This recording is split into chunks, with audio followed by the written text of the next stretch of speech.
Good evening, gentlemen. What has been going on? It's been a couple days. I know I've been absent. Had people messaging me, "Where's Sir Yeetus? Where's Sir Yeetus?" Life happens, you know. A lot of people they don't believe, but the Warband actually has a life outside of YouTube, right? Oh shit! You sure you're not breeding a whole cult of incels? Ooh, but in all seriousness, I'm finally able to make time to make this live stream. And this live stream has been inspired about the meme that I posted today to the point where I think it needs to be spoken on again. Because I'm sure I've spoken on this before. Welcome to episode 91 of Yeetus' Thoughts. And the topic is go where you'll be celebrated, not tolerated. Okay. And to the point where I'm saying is there is certain situations where no matter what you do, you cannot satisfy a woman fully. I have not once met a woman that is between the ages of 18 and 35 stating that they are satisfied of where they are in life. Okay. The only women that I heard of women of them saying, "Hey, I'm satisfied. I'm content with their lives." Are the ones that have a gigantic family, children, grandchildren, great grandchildren, etc. Everybody else, they're just putting up a facade. Okay, because what I'm trying to get at is it's not only about save yourself, black men, but it's men in general. Men bust their ass for so many years 24/7, 365, to be the breadwinner, to be the provider, to be the protector. Yet today's women, they have literally nothing to give in return. Nothing. And even if they do, they literally go out of their way to directly disrespect you out of spite. Not even for a legitimate reason. They disrespect you just because you have an XY chromosome. But before I get any further, I will add the one, the only, Gray. What's going on, Gray? Good evening, Warband. How's your evening so far? I think I found a bit of a life hack here. What you mean? So I've been wondering, like, okay, got to get my calories up, got to get my protein up, but like peanut butter is not exactly something that you can just shovel into your face all day, or at least not for me. No, I honestly, when it comes to protein, I get cheap cuts. You I'm know, thinking like something that I can just like snack on all the time that's constantly ready. So I thought peanut butter cookies. well, that too, but and I understand why, but I'm not a fan of sweets. So I tend to go for something that's ready, such as like, you know, beef bratwurst or uh the short ribs with the bone in it, where I could just throw it on the pan and just sizzle it. It's something that I know that I'm gonna get a great source of protein. I don't really eat sweets like that anymore. Now I just figured I needed something that like I could stockpile and have a huge quantity of on hand and take into work. Well, So I bought a shit ton of chili, like a lot of chili. I know I can make it on my own, but I'm just talking about some non-perishable items that can last for years. That's definitely what I bought recently. Side note, you guys need to get ready for any type of shortage that may happen this year or next year. I hear cooking oil and butter are very hard to come by in Europe right now and very expensive. Germany, I believe it is. Shit, God bless America, even though we're stupid as fuck sometimes. Actually, most of the time.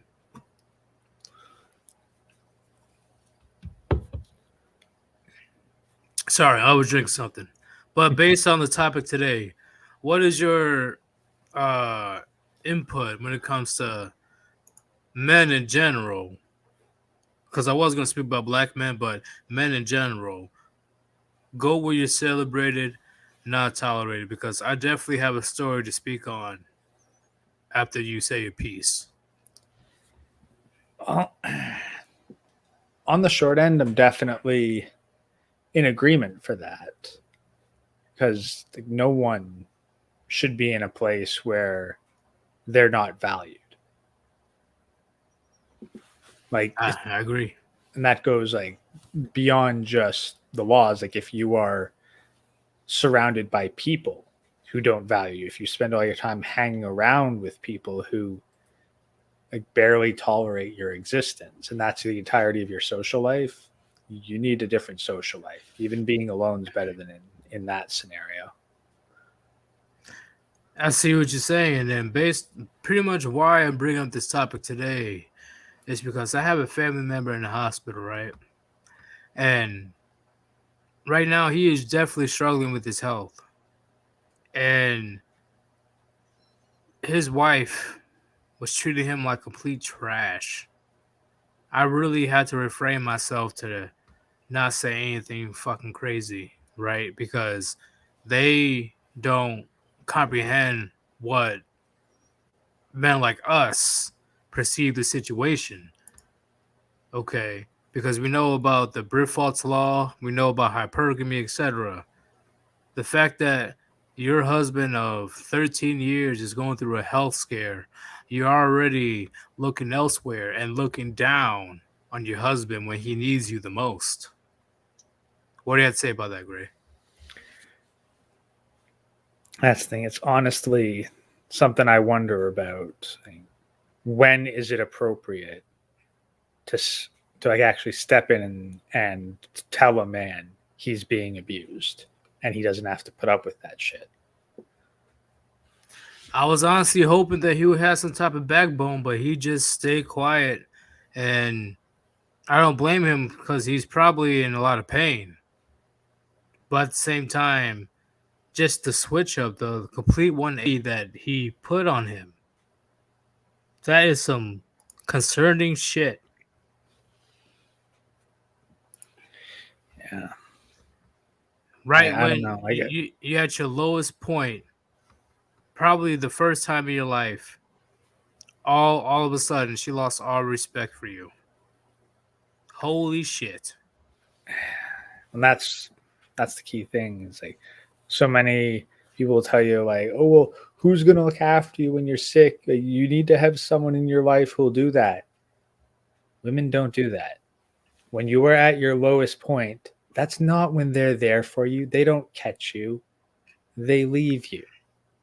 They Is wait that till you're at your lowest and then they piss on you. exactly? In fact, men are way more likely to check up on you than your own wife. Fun fact. It's legit. I've heard way more of male friends coming to your aid to see what they can do compared to somebody's wife. In fact, the wife is way more likely to try to take you off the type of life support and stuff.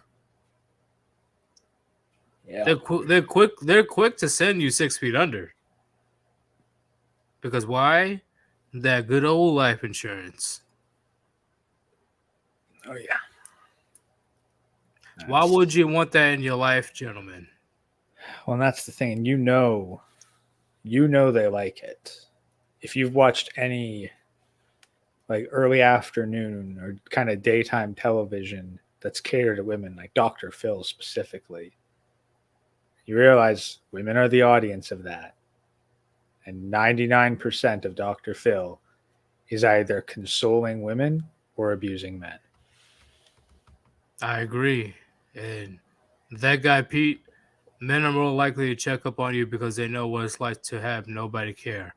I a million percent agree. Yeah. I may listen.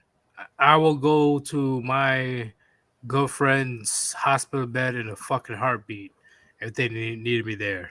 No hesitation. Because if you don't have friends to have your back, I'm talking about male friends. Who do you truly know that will have your back? Like, let's keep it real. women in general, they don't inherently know anything about loyalty. They know anything about integrity, uh, fucking courage, or any type of value, morals, ethics. They don't know nothing about that. And to be fair, they've never had to. There's always been someone who's cared about them. I agree. By the time they get to a point in life where they're not cared about, like they're 1 foot in the grave, and it's way too late because they've burned every single bridge. Like that is one thing that I guess we can consider as men. Like a man, he can hit 50 years old, have been through rock bottom, and you can still build new valuable friendships. Not easy, but it is possible. Definitely. A 50-year-old woman who has hit rock bottom, like, no, that's the end. Yeah, and the biggest thing is, gentlemen, I'm gonna keep it real. I don't know if you want to call it black pill now or whatever, but I'm gonna say it. Listen, imagine you working hard all your life, and then on your deathbed, your entire family is fighting over the resources that you earn throughout your entire life. That's what your life accumulated to. Just your own family going to war over items that you earned, not them. Just put it out there. Got something to say about that, Gray? Yeah, I've seen it, and then I've seen what happens afterwards too, even after it's all sorted out. Like you see a man, a very powerful, important man, and you see pieces of his life given away, sold, thrown in the trash, hidden in closets. Yeah, and that's why I know personally, let's say if I somehow make it, successful, wealthy, literally a tiny percent will go to the family, and the rest will be going to my choosing. Building a foundation or some type of thing that can last generations after I'm gone. Because more likely than not, my family would spend all my fucking money in like a year or two. Like hell nah. Fuck that. I agree with Jackie Chan, because Jackie Chan, he doesn't believe in giving inheritance. But I am the nice one. I will give you a small percentage, but the rest of it will definitely go to somebody that can actually use the money, like veterans or men that are actually struggling out there in the streets. Because where else are they're going to get help? What do you have to say about that, Gray? There's definitely something to be said for that. I mean, ideally, you would like to be able to pass on. That's the problem. It's like you don't want to pass money to your kids. You want to pass on wealth, but then I see what happens. Like you give a huge chunk of land, it just gets divvied up and sold for cash. It doesn't get used. It just becomes another item to go on the market. Yeah, they don't build upon the owning land and stuff. Yeah, that's the thing. Is like there's the ideal for how we'd like it to be, with you actually being able to say, hey, I'm passing on the torch of my legacy. But these days, no, it's hard to imagine that, like, and actually say, yeah, that's a distinct possibility. Because no, these days it's hard to trust your own children to be responsible. Yes, which I will get to very soon about men in 2022, the severe lack of being appreciated. Oh, we're going to go into great detail on this one because that is a huge factor. or why men are like, fuck relationships, I'm walking away. Would you agree, Gray? These days, yeah. Because all men want, for the most part, is to be appreciated That's the thing, for their efforts. and we won't be, because it's like being on the bottom rung of a company and the government is at the top. I agree. And once again, when it comes to being appreciated, we don't even have a high standard when it comes to being appreciated. Like with the meme that I posted today. Like, hell, like without even asking, why can't you just cook us breakfast or something? Like, prepare coffee. Like, it's not that hard to make coffee. Like, so I'm definitely about to go in this stream about that, because, man, once again, we feel some type of way when we're actually appreciated by the people around us, that our efforts are not in vain. So, what did you have to say, Gray? Plus, it's kind of the same thing with art, I found. Because like if you're making art, like I don't know, I've never understood someone just doing it for themselves. Art is, at the end of the day, a means of communication. If you make a bunch of work and there's not a single person who even cares whether it exists or not, I mean, shit, even having people who hate your work is better than people who don't care about it. Yeah, because at that point, hey, good response or criticism, either or, people give a shit about what you put out there. Shit, even just frothing at the mouth Twitter rage. I mean, like, that's the thing. Like, you'd much rather know that your art made enough of an impact that someone was foaming at the fucking mouth having a seizure than people like glanced at it, barely had any emotional response to it, and just moved on. Right. I see what you're saying.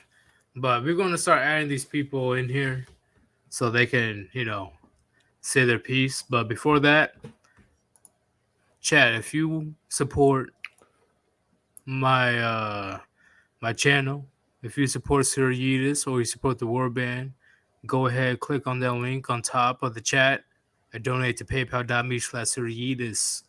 All money is going towards art, production, or whatever that the Warband needs. Gray knows personally that the new format and everything else is coming soon, right? Oh yeah, it's really just a matter of working out the kinks with it at this point. Yeah, definitely. This is going to be great, and you guys' donation, believe me, the professionalism of the channel is going to increase significantly starting tomorrow, because this will be the last time that I'm gonna have this format. There'll be a completely different format, and hopefully you guys appreciate it. I'm going to start adding people right now.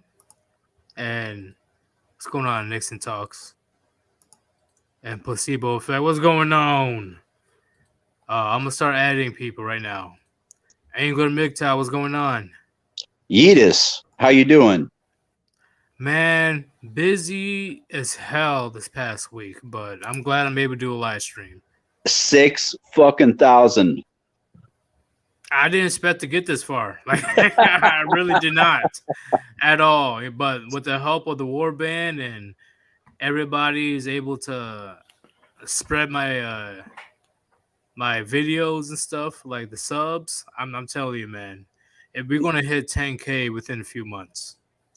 Regardless of where these guys are coming in at, thank God they're coming in. Yes, I don't care how normie you are, all right? If you're able to come in, at least listen to one of my videos, I'll be able to red pill you somewhat. So, Right. I'm going to add 3 more people. Blackwolf, what's going on? Hey, man, happy to be here. Hey. Yep, and Kereon, what's going on? I'm good.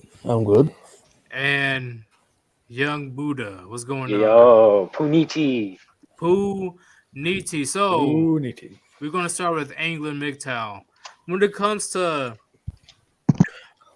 men being celebrated and not tolerated, what I mean is men should go to a place or deal with people that will appreciate his efforts as a masculine man. What's your perspective on that? I agree with that, and I think a lot of that starts in childhood. When a man gets to a place, in adulthood where he finds a hard place, where he's really struggling, his resilience and all of that, it starts in childhood. So if you didn't have a good childhood, you have no one to go back to. So you just try to keep that shit to yourself, and sometimes you might implode. I don't know if that makes sense or not. Yeah, that makes sense.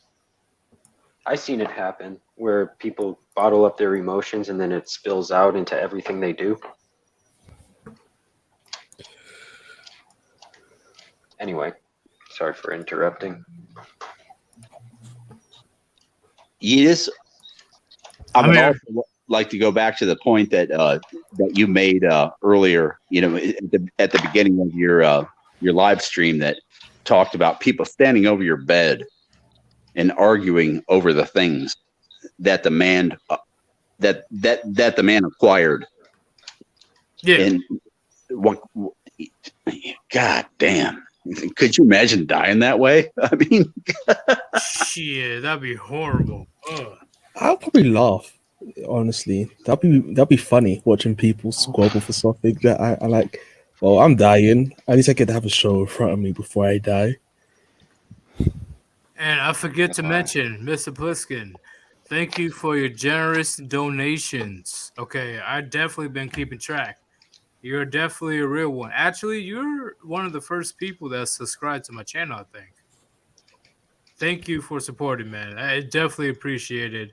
I already have another art or animation in progress because of you, Mr. Pliskin. Thank you very much. Anglo MGTOW. yes, sir.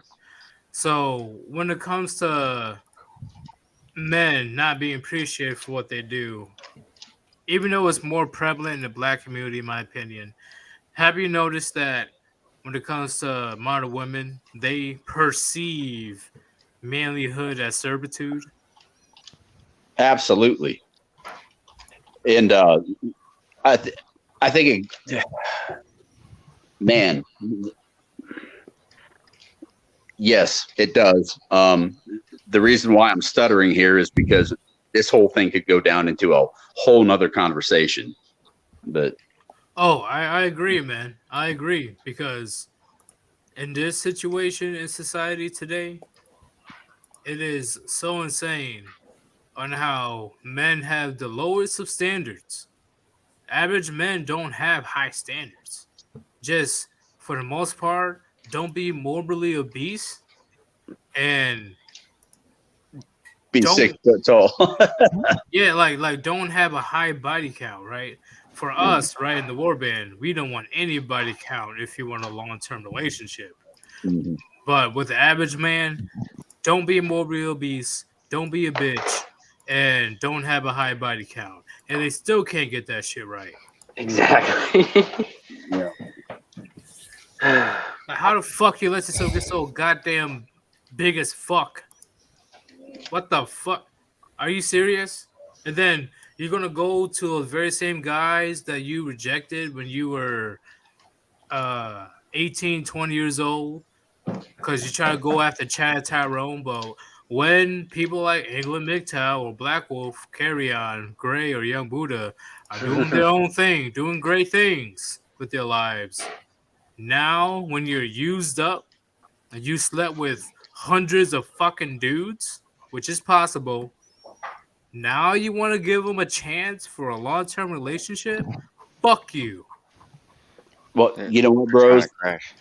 I made that mistake. I had a child with one of them. Really? Oh yeah. Yep. How did that happen? It was my first. if you wanna tell us, you don't have to tell us, but if you want to, I'll tell a little bit. I had been with some chick, whatever. I took a year off from dating at all, or sex or anything like that. right? And I decided, well, I kind of want to go do that again. And my dumb motherfucking ass got online, and I met this girl, and Was it on the dating apps? yeah, Okay. exactly. No, I had shenanigans with the dating apps as well, man. So I'm not even going to judge. I've got plenty of my friends my age trying to do dating apps, and I'm like, why? That's just they're like, oh, but so I can see who likes me and stuff. They pay money for these. They pay money into these dating apps, and they're only my age. They can't even do taxes yet. Tell me Exactly. on school. I don't know what's worse, the fucking dating apps or the fact that there are women my age and up trying to use that, one free fucking coupon. You have to tell them it's expired. It expired at least about 20 years ago. Blackwolf. I stopped dating apps in 2017. Like I'm like, yo, this is literally a waste of time. It is so biased towards men to spend so much fucking money to meet women that don't even give a fuck about them except for the top 5% of all men. Or a free meal ticket. I don't even know how you made it that long, because man, when I'm used to the old fashioned thing, just meeting up, going for a coffee or whatever. So many years ago when I tried one, man, met the Trailer Park Queen. That was a crazy exit to get away from for the most part. I would say my big major red pill, besides my initial red pilling moment with my girl in senior year of high school, is when I took this one girl out to the mall, and we went to this one restaurant. She asked me if, hey, are you gonna pay for can you pay for my kids? I was like, what kids? Wait, what you mean? What the fuck are you talking about? And you were only in high school? No, I was actually a private in the military. Oh. Yeah. I have a question. I was like, fuck that. I literally ding-dong ditched her ass, and she was stuck with the bill. What'd you say, Black Wolf? I was going to ask, when she mentioned her kids, did they magically start to materialize in front of you? Because I noticed that's kind of how it happens. Bro, if that happened, I would have been freaking the fuck out. Like, yo, but I left her ass with the bill, because no fucking way. No way you're gonna try to bamboozle me. I'm paid for not only me, you, but the kids are not even mine. Even when I was still having that purple pill moment, because I'll say purple pill, right? I will never pay for another man's jeans. Get the fuck out of here. Get the fuck out of here. No man wants to play another man's save file. That's why. I mean, it's just sucks. Right, but the audacity of her asking me to do that, I'm like, I should whoop your ass right now. Like, the audacity of her even asking me to pay for food for kids that not even mine. No, fuck. It sucks when it happens, man. I wish I could have at least been a waiter that day. I'd have just dressed up Exorcist style and slammed that receipt on the table. He does not want to be here. You have been done. So just, you said that, I had to look up that scene from Me, Myself, and Irene, where Jim Carrey's like, woman comes up, like he gets in line, woman comes up like, oh, I'm in a wicked rush. Like, can I step ahead of you in line? He says, oh yeah, sure, of course. So then she calls her 2 kids over with shopping carts full of shit. I'm telling you, man, when it comes to model women and their appreciation, please tell me. I'm gonna start with hold on, give me a second. I'm gonna start with Gray. When was the last time, if you were dating or anything, a woman actually showed appreciation with her actions?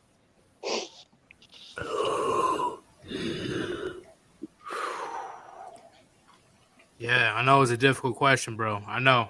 Sounds like Darth fucking Vader. It's tough, Gray. Gray, you there? Yeah. No, I know you indeed thought, you know. Yeah, I'm trying to pinpoint. I can only think one time where a woman That's the thing, actually showed appreciation. No, my last relationship was relatively good, so there were moments of it. Okay. Do you have an example on when this when this woman actually showed appreciation for you with her actions?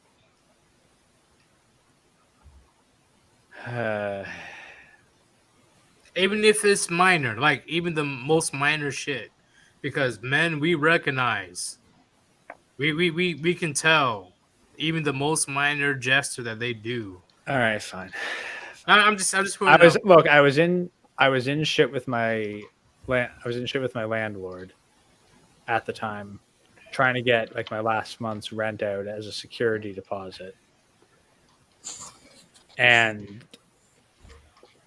like he was fucking questioning all kinds of shit, like basically assuming I was making trouble, and she actually like fucking stood up for me in that moment and just shouted about the shit that I'd been going through. Yeah, and even though the girl didn't work out, she at least she showed some type of, like, hey, I got your back, and that's all that men are fucking looking for. That's it. Like that's the thing. My last relationship, it wasn't clean at the end by any stretch. There's a lot of shit that I'm not fucking proud of there, but it was a fucking tragedy. Like I probably got closer than a lot of men ever will, and it still fucking fell apart. Now, Gray, when you explain that, you said that your ex stood up for you, to your landlord and all that bullshit. And I'm gonna stop you guys right quick. Welcome, Warband member Riker the Biker. Riker's in the house. What's going on, man? This is actually, it's been a minute since you've been on my live stream, man. I know you've been busy, but thank you for visiting, bro. Yeah, I ain't seen He made you a video for a long today. time. I saw he posted a video. I watched it. It was pretty good. Oh shit, I haven't watched it yet. Okay, but England, what were you saying? I was saying to Gray that when that shit was going down. Okay, let's make this short. Was there some kind of benefit for her to stick up for you in that way? Was there something that was going to benefit her, to maybe save her ass a little bit at the end of the situation? Or did she truly had your back? Because once again, in my opinion, it's not inherently possible for women to learn loyalty and ethics, morals, or etc. But based on how she's raised or whatever it is, or how much that she was infatuated or attracted to you, it could be either or. So do you believe that she did that because it was a benefit, or she truly had your back? I think in that moment she did have my back.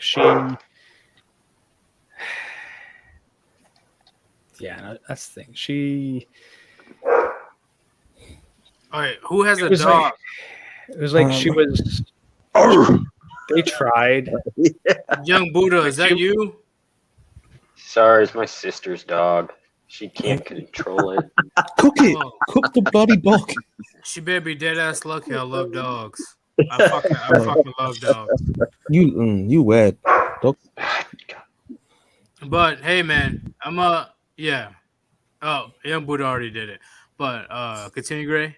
Yeah. So in short, like she understood the right thing to do, but her emotions got in the way. Yeah, that's not surprising in my opinion. But the fact that she was willing to actually have your back at that moment, that's crucial, because I'm sure every man in the chat, or most men in the chat, had that one woman that was actually down for him.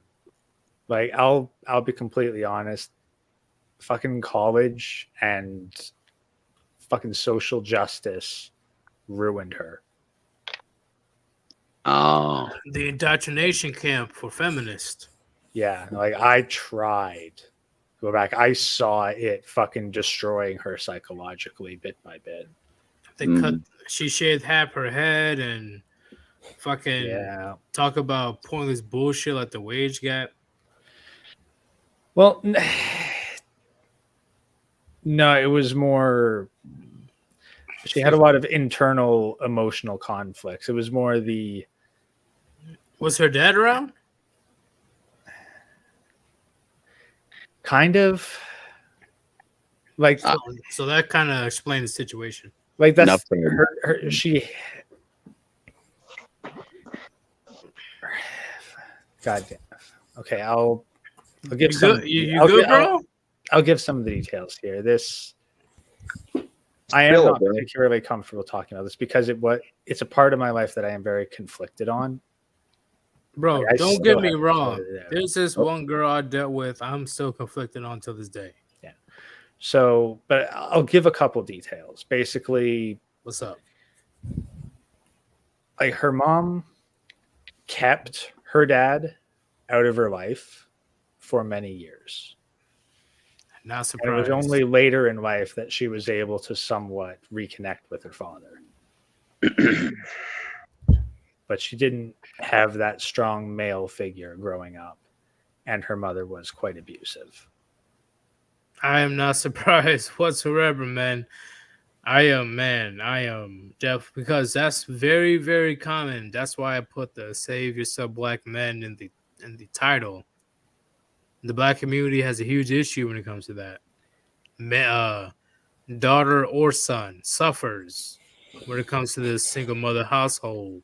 Yeah, shit but then here's the thing. Then you consider the culture, like this is where it comes in, because her mother got a lot of her education in the West, but the culture that she was born and raised in was Southeast Asia. Okay, now that's a very conflicting situation. Did she embrace her feminist side or her mother? That's the thing. Her mother did. I guess it was the conflict between the two, because essentially you had a Southeast Asian girl who went to like fucking Germany for post-secondary education during when the Berlin Wall was up. It was East Germany she went to. Okay. Then came back and got trapped in the country because like the government was like, no, your passport, you're not leaving the country ever again. And so you had like a feminist living in a non-feminist society who raised a daughter with a feminine, like, there's the conflict back and forth. It's not a cut and dry yes or no. Because on one hand, like tattoos were fucking shamed. Like all the social justice stuff that we'd associate with an SJW was shamed and extremely shameful. But on the other hand, the strong, independent woman, like alone against the world, was an ideal that was held up. So it's just an early form of feminism then. No feminists looked like. Yeah, it was. I think it was like second wave feminism. So, when it comes to that situation with the feminist BS, do you regret not being with that girl, or you don't?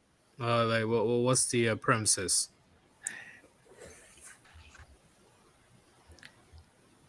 The thing is, I can't see a way, like given how I was, my financial situation, if she'd met me 5 years from now, financially stable, like able to provide for a family, and I'd fucking taken her away from the city, away from all this shitty environment, and put her in a house on her, like just put her off in a house on her own and gotten kids with her, she probably would have been decent. But I'm glad he didn't. She. But no, that's the thing. Amen to that. Like, Yeah. Because I who met knows? her- Because once again, it's not about if she would divorce you. It's the fact that she has a capability of causing you damage at any time. The capability. There it is. Whether it's children, whether it's your house, whatever it is. So, no, it was. Well, that's the thing. I see it as like something that, under different circumstances, could have been something. Yeah.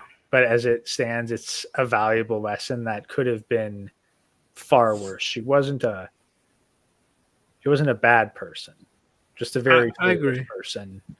And from what I have seen, she has been paying the price for it.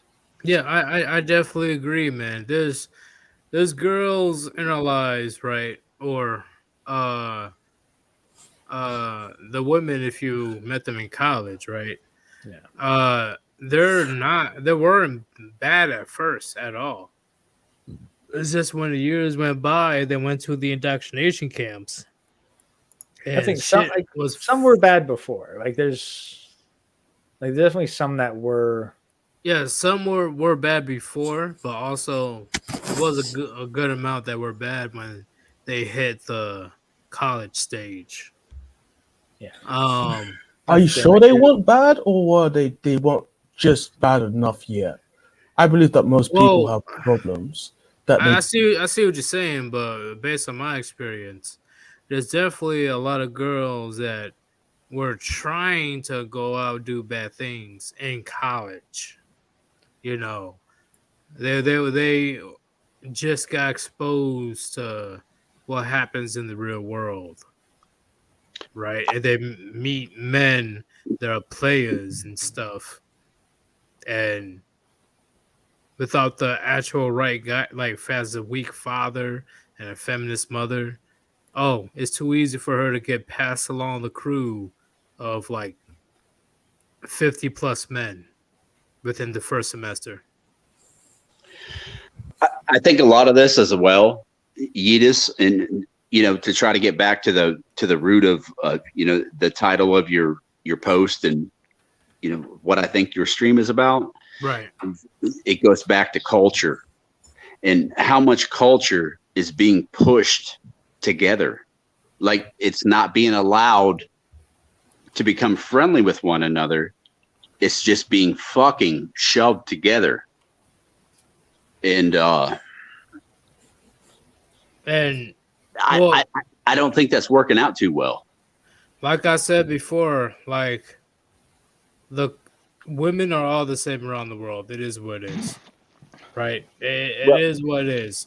But women are women, yeah. But culture,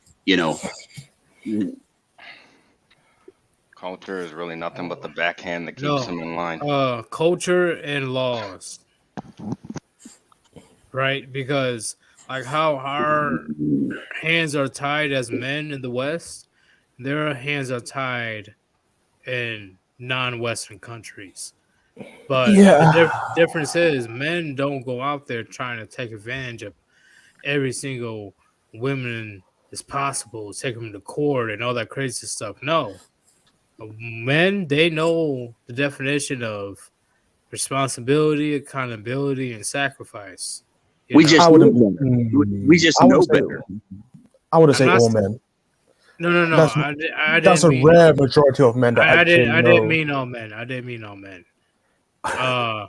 But a good amount of us knows that if you're out there fucking around left and right, or you decide to go raw without a condom, more likely than not, you would take responsibility depending on how feminist she is or not, and take away your child.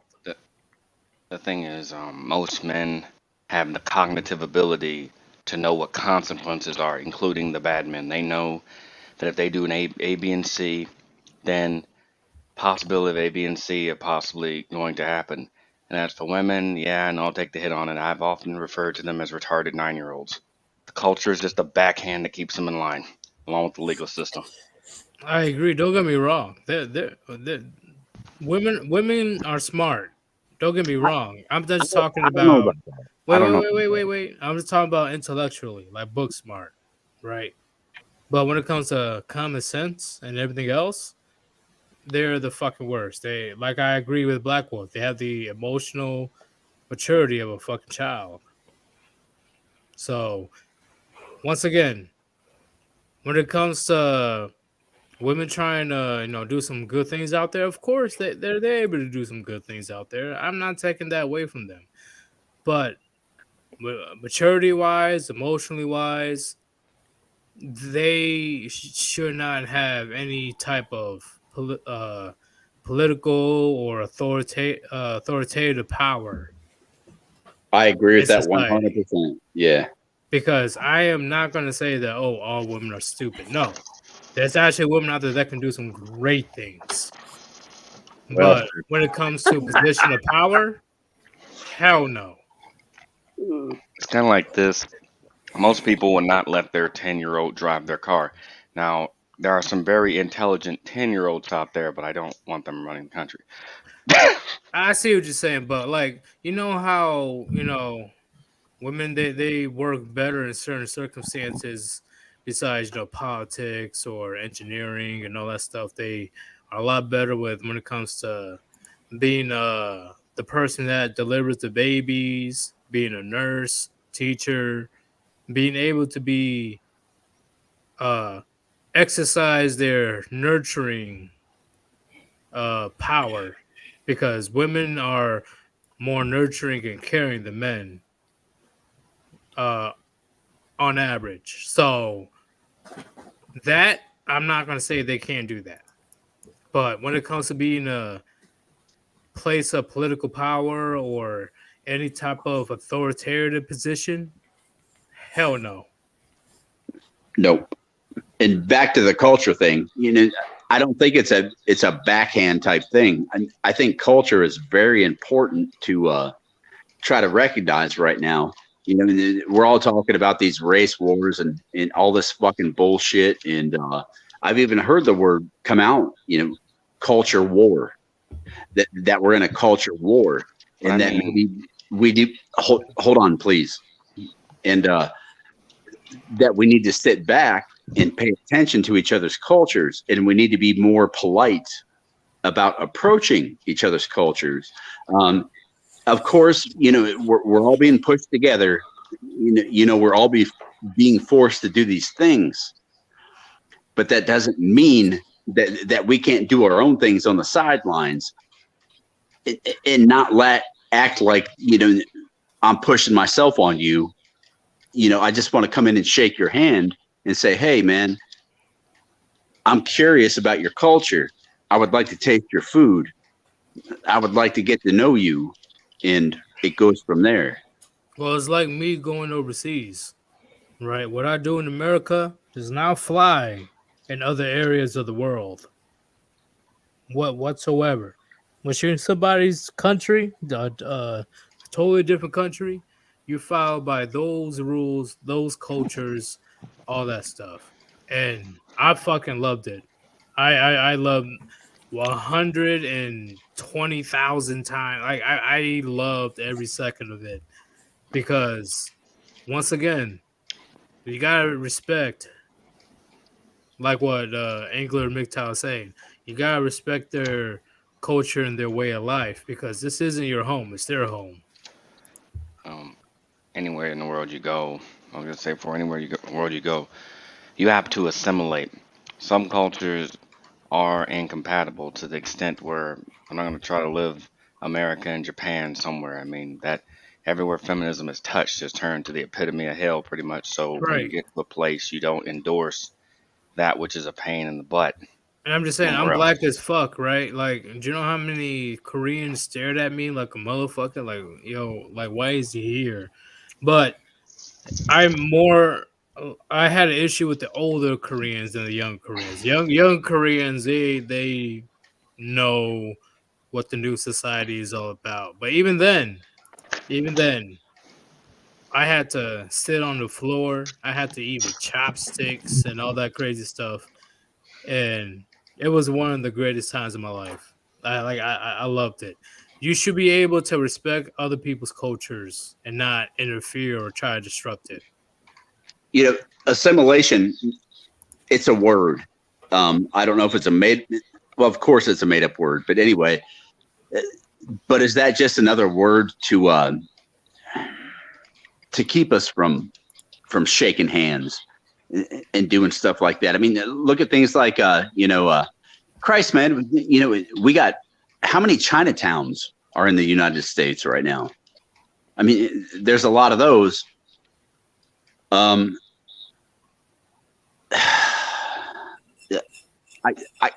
I guess I'm running out of words. So, but I don't think that assimilation is really the way to go. I think shaking hands is a better way. How? So let's say I go to whatever country, you have a country, and I want to go to your country. I don't assimilate. Never do my children. My children don't assimilate. So after a period of time, it's just going to be my family against a whole bunch of people that don't have the same some foundational beliefs. I can have my beliefs, but I still have some foundational beliefs of the country that I'm in to be accepted in it. Because if someone doesn't assimilate to some degree, everyone's going to look at them and think there's something wrong with them. If something goes bad, that person's the first person they look at. You know, that's part of the reason why the Jewish community was hunted down throughout history. They don't assimilate easily throughout history in Europe. But that's the big thing, right? That's the big thing. I want to That's a say, really good point.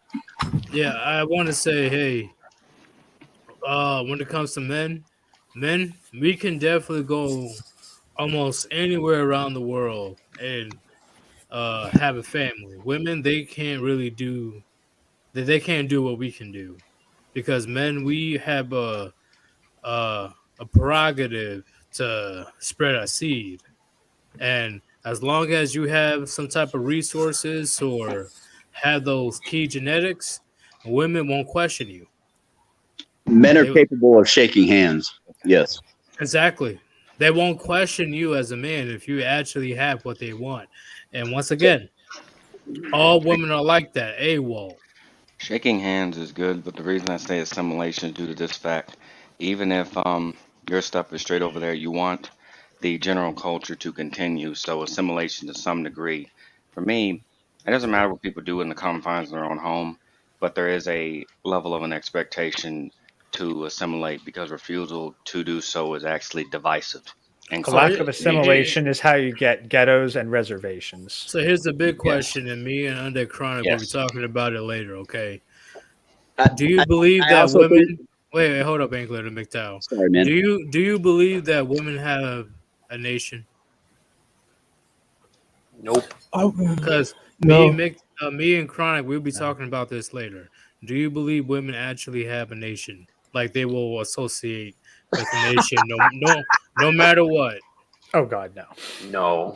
I don't think most people do, but men of higher status more likely have a more deeper connection with their nation than people of low status. I mean, like, men are willing to go to war and die.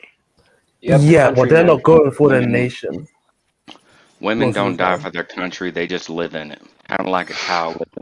They'll just lay on their backs, right? They just live in it. They just live in it. I'm saying they'll just Definitely, lay right. on their backs, right? Yeah, whereas Yeah, it's kind of like men, a cow in a stable, pretty much. Sorry When about the that. barbarian comes out the door, they'll just lay on their backs. I'm But not wrong. It No, happens no. throughout history. yeah, no, you're not. I wanted to So- get back to. I cannot see any names. I'm on my phone, guys, so please forgive me. I can't see any names or anything like that. But the gentleman that spoke about, when we were talking about assimilation, and he went into good detail about that. Yes, you, sir. Yes. Yeah. All right. Well, So- wait. What was the point? certain times, like not assimilating to some degree to any community, that larger community that you're in, is dangerous. So let's say that I I just having certain beliefs that are too different or too abstract compared to the majority is dangerous, especially if they are clashing against each other. So let's say I went to a Islamic country and I was selling pork just in the street. That's what I That mean will earlier. cause certain upsets with the people there. So, and that's like, if I went to America and I started cooking dogs, people are going to feel some shit too. So, you have, But You go the big anywhere and cook dogs, you're pretty much going to get a bunch of stares. but hey, the big thing that I'm talking about though, right? The big thing I'm talking about is the fact that women and me and Under Chronic, we definitely agree. They don't really have an identity, right? They only identify with the winning team. The yeah. exceptions would be that handful of feminists that stayed feminist even after the Taliban took over and died for I it. highly Even well, I see what you're saying, but that's like that'll be minuscule. Oh, it's an incredibly I think- small minority. I'm not saying it's a significant portion of the population. But we do have to accept the minority in situation. That's all I'm saying. But women, I think they're about- willing to open up their legs and continue the population of the conquering men that comes by. That's just why I say, in my opinion, just me only, women inherently do not practice loyalty, ethics, values, morals, because when shit hits the fan, they will go for the winning team. Because What happened- those sorts of things those are male, like loyalty is a male concept. Truth be told, women have never really had to have an identity of any sorts because it was never really demanded of them. I mean, if you go for as far back as the west of the BC era, when some dude died, here lies Frank the blacksmith. Oh, and Frank's wife, or the blacksmith's wife. So whatever the man did, like the women would just siphon off of that. So they've never had to have that because they didn't contribute in the same way to the overall structure of society. We built it. They just live in it. They stay in a metaphorical stable and we roam the hilltops, whether we're in the village or whether we're roaming hilltops. We can do both. Women can't do both of those fundamentally because they will die. Hey, And they Black Wolf, subconsciously know this. Black Wolf, give me a second. So, who's supposedly eating right now? Anybody eating? I'm just doing art right now on the side. Not at the moment. I'm just hanging out. Well, because somebody is saying that, somebody's eating, which I haven't heard. So, you just got to deal with the noise, my man. It is what it is. Maybe it's your neighbor or something. But so that's what me and Under Crime, we came to the conclusion. Because Yeah, there's but no that's not fucking way. Well, what's up? that's not a bad thing that they have that trait. It's beneficial in a lot of sense for them to have that trait. That's the thing, is like, even if they did throughout history, like say a woman had a mutation that gave her loyalty, she died and she wouldn't continue her bloodline. That's why men die to defend their tribe, their society, because if they don't win, their bloodline ends. A woman, Is there also a chance there that it was never taught? And it that's doesn't why matter if it's taught, it's not genetically selected for. Well, what period is it? Because are you talking about tribalism, like back then, or No. This trait's older than tribalism. all right? It's- Because right Like, now this it's goes, a very complicated like this situation. isn't even tribalism. This goes back to like pre-humanity. Okay, Yeah. yeah. But great, I'm mentioning that because today is very complicated to even talk about genes, at least in the West, because there's so many motherfuckers having baby with each others. Like what the fuck are you? I don't know. Shit, I'm just from Mexico. Gray, you sound fired up. What do you guys think? Gray, Oh, I'm down with Gray has smile. something to say. I'm down. What's up? All right. Yeah, it's just like females as so far as the majority of the male is bigger and stronger and holds the territory and provides the resources, females through all of mammalian life have never been genetically selected for loyalty. Any loyal females that weren't willing to submit and get on their backs, their bloodlines ended, their children killed. It's over. They're dead. They're gone. Period. Men, on the other hand, if you weren't loyal and you did submit, you didn't get the women. You didn't get to continue your bloodline, so you died off. A disloyal man is not genetically selected for with a culture. A loyal woman is not genetically selected for with a culture. It is what it is. Trying to think that we can override millions of years of evolutionary pressure with some, at best, indoctrination, it's foolhardy. But men are in charge. Women are in charge of the culture. No, they're not. No, they're not. Yeah, No, the men who tell hold on, the let me women finish. what to think are in charge of the Hold on, culture. let The me TV is in charge of the culture. No, let me finish. Okay, ask Women the in fucking general. cults. Wait, hold up. Sports. Sorry. Women in general are in charge of teaching the culture to the children, right? Because at Yes. least, especially, Or sermon. so let's specify the timeline. Let's say the last 100 years or whenever the television war event, right? Because you want to mention television. Women, they majorly get the child support, right? Or they get the custody. Mm. So they're the ones that are implementing the culture to the children, while the men, they weren't able to even get to the kids at least one time a week or every other week. And that's been happening for decades. Well, even if you were like in a stable nuclear family, the dad's usually working and then the mom's at home. And even if the kid's going to school for 8 hours, indoctrination there, they come home to mom for another how many hours? Because what I'm saying is men are in charge of building and maintaining society. Women are in charge of the culture in society. Because wait. They're the ones. Wait. They're the ones that are with the kids a lot more than the father. And within the last 100 years, women are way more interaction with the kids than the father.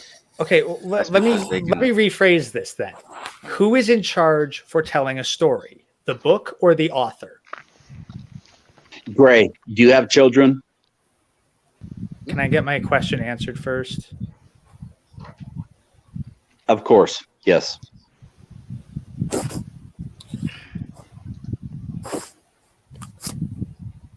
Wait. Who is in charge of I telling was the looking story? at my phone.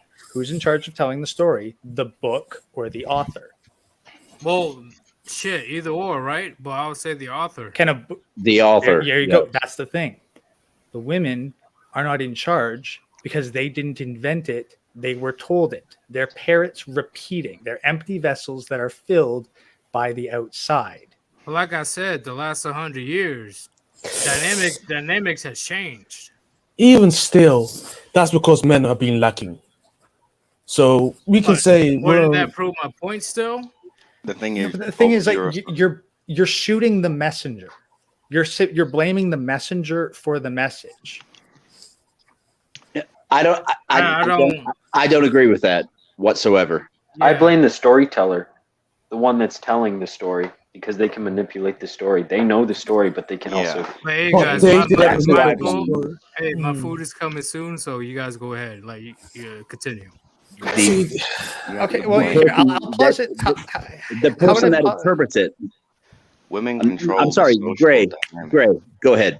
Go ahead, Gray. Okay, all right, I'll posit my theory, and then you guys can tear it apart. So, I don't hold the women as being in charge of the culture because I see them as sponges who just repeat what they are told. And what they are told, like for the past century, is what the government tells them to, what the media tells them to. The narrative created by men on high. Like, not their husbands, not their local communities, not their preachers, but the oligarchs, the barons, and the governments. Those are the ones who tell the women what to think. Though the women parrot that onto the children, thinking it is right. And the husband, who would teach anything separate from what the ruling class wants the children to think, is pushed aside. But before I head out to get the stuff, I was the storyteller to my kids. I chose a story, see, which is phenomenal. But what if she has majority of the custody or all the custody? Why did you pick her? She no, it's not even that, even Ah, though There's a that lot of questions. wait, even though he could chose a bad woman, once again, it's not if she would turn on you, it's the fact she could do it at any time with no yeah, okay, consequence. we can say that, but So I'm gonna be honest. Most let people me finish. pick badly. Well, let me finish. Because in this situation, right? In this situation, a man could be the best man that he can ever be, and et cetera, et cetera.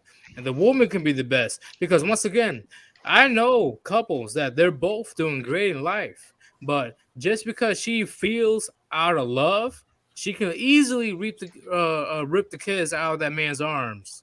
And he probably won't even know where the fuck she is or the kids. There And it if is. she does, he'll have like what? One visitation a month, 2 times. So who are the kids more influenced by? And that's a They're gonna be more influenced by the mother, but the mother's gonna be influenced by the government, which is mostly This is powered by men. So yeah, she's repeating a story in her own way, but the story came from like I can make a story, and after I can make it a story about murdering people, how now it's good, and or some fucked up stuff like that. I can give it to children and make it in a way that it's gonna influence them. And the teachers will read it to them in their own way, but my story is still being read to them. My story about murder and all these horrible stuff is still being taught to these children, even though the person's interpreting in a certain way because they don't completely understand my will in their story that they're teaching to the kids. This is My why this will is being influenced through a conduit who changes the frequency a little bit, but my will is still being penetrated into those children. this is why somebody the dropped it. storyteller matters quite a lot. I mean, before books and before a lot of other stuff, men would get around, and same thing for me when I was younger. My dad, his friends, they tell you stories. It didn't matter whether they were true, false, or even exaggerated or whatever. They would tell these stories, and then when you grew up, you would tell these stories to your kids or the young men around, and then so forth. The interpretation generally is left up to the individual, but then you have what's endorsed or co-signed, and this is how we end up with the current generation that we have. It's the entitlement and the fact that they feel very deserving of things they haven't earned because they're constantly told that they deserve A, B, and C. And when you don't have to actually go out there and, face any real adversity, that'll be the very thing that they cling to and use as their talking point for every situation. The And participation trophies. exactly. Okay, but here's the other thing. It's not as though a woman watches a television show and then tells it to her kids. The woman just sits the kid down in front of the TV and fucks off. Completely removing any interpretation. Yep. And Greg, any you are barriers, absolutely right. any filters. Like, it's not like it might have been a while ago. You could hold the women to account by saying like, "Oh, you're you're twisting the story of the village elder." But no, nowadays it's just a direct line of It's just a direct line from the TV executives to the children, and the father who'd be the only one to say no, fuck that shit, get them outside. Like, they're out of the house. And the mother just will sit them down in the next room while she entertains Chad and Tyrone. And even if there is a man like Brandon Trueblood, there are going to be men who do actually get enough custody of their kids to influence them, but they are in such a small minority that on the scale of larger culture, it's statistically insignificant. That's a very good point. Yeah. Anymore, I have a young son, and he likes to watch, animated movies, and they come from Disney. And for quite a while, I saw this as a negative thing to do, but now I'm starting to see it as more of a positive.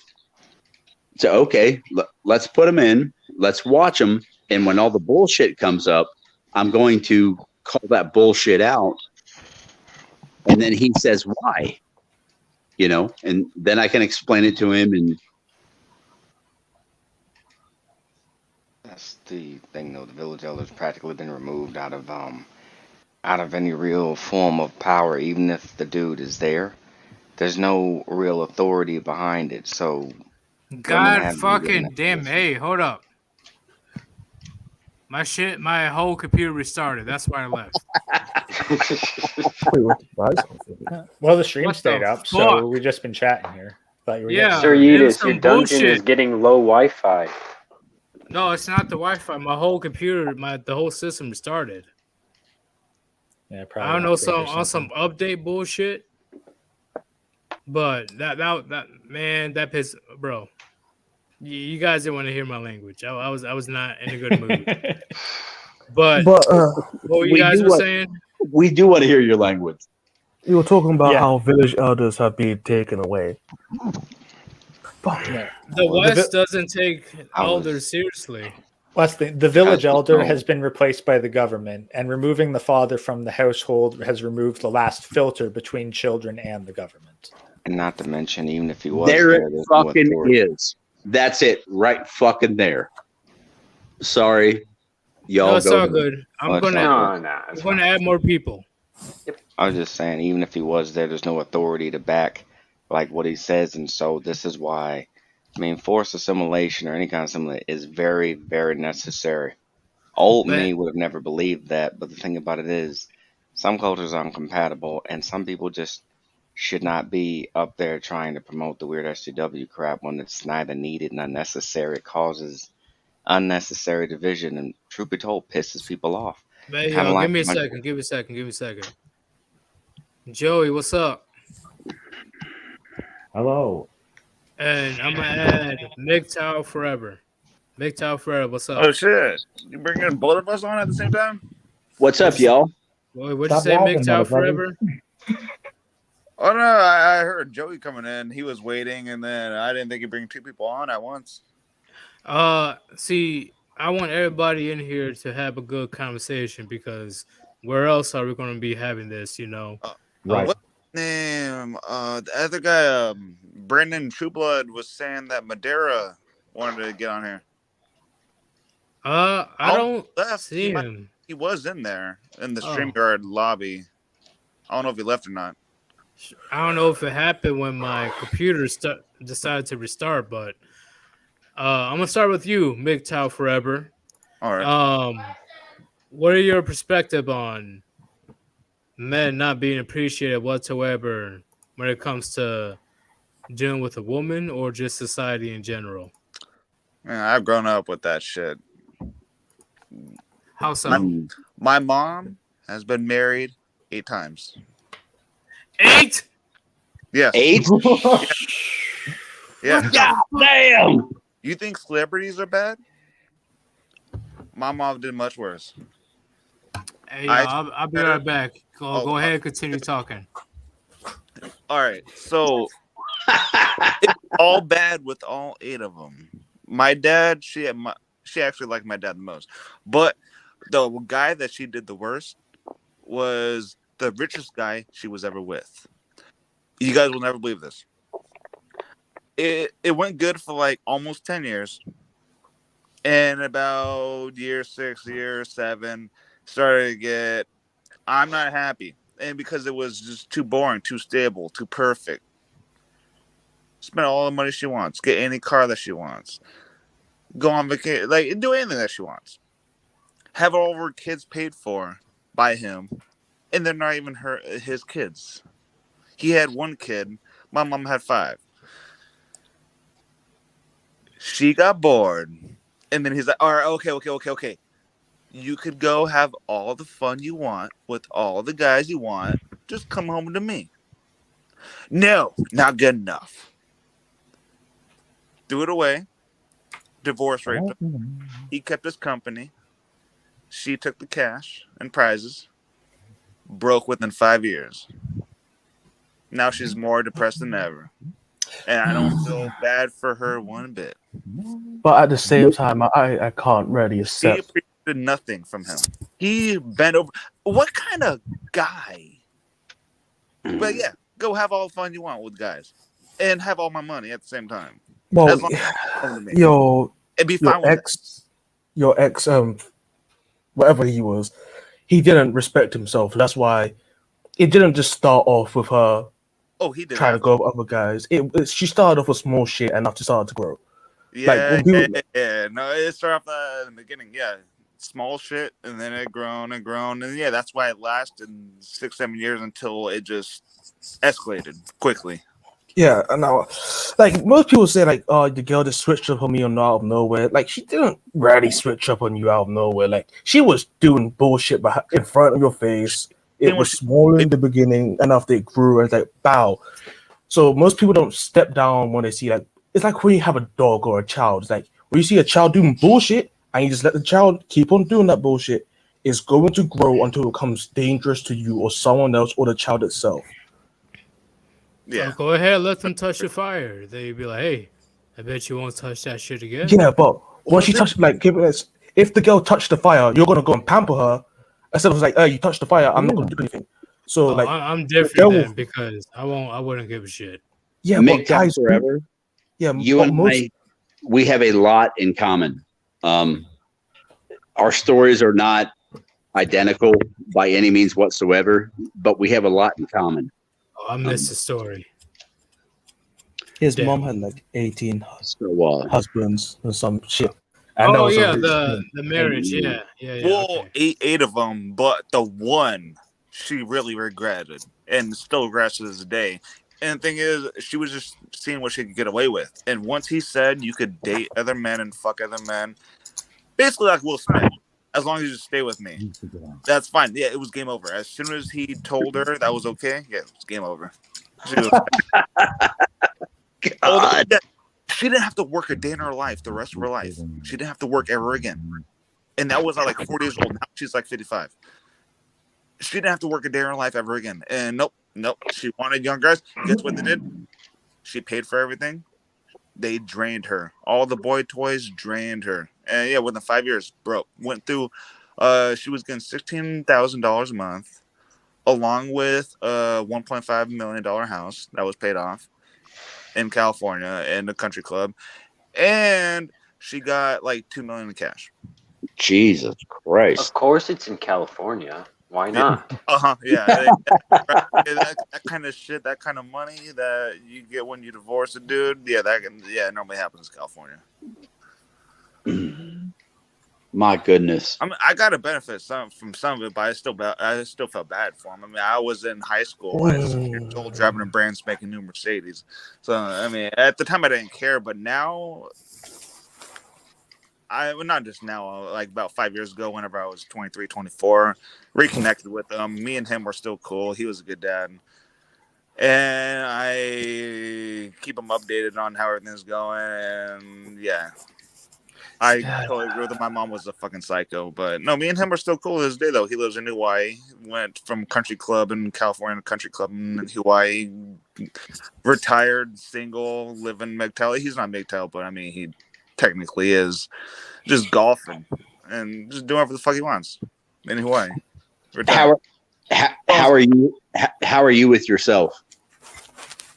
Oh, I've been doing great ever since then because I got the fuck out of there. My mom, the boy toy I was selling with at the time made a lot more money than the boy toy, and he was like double my age at the time.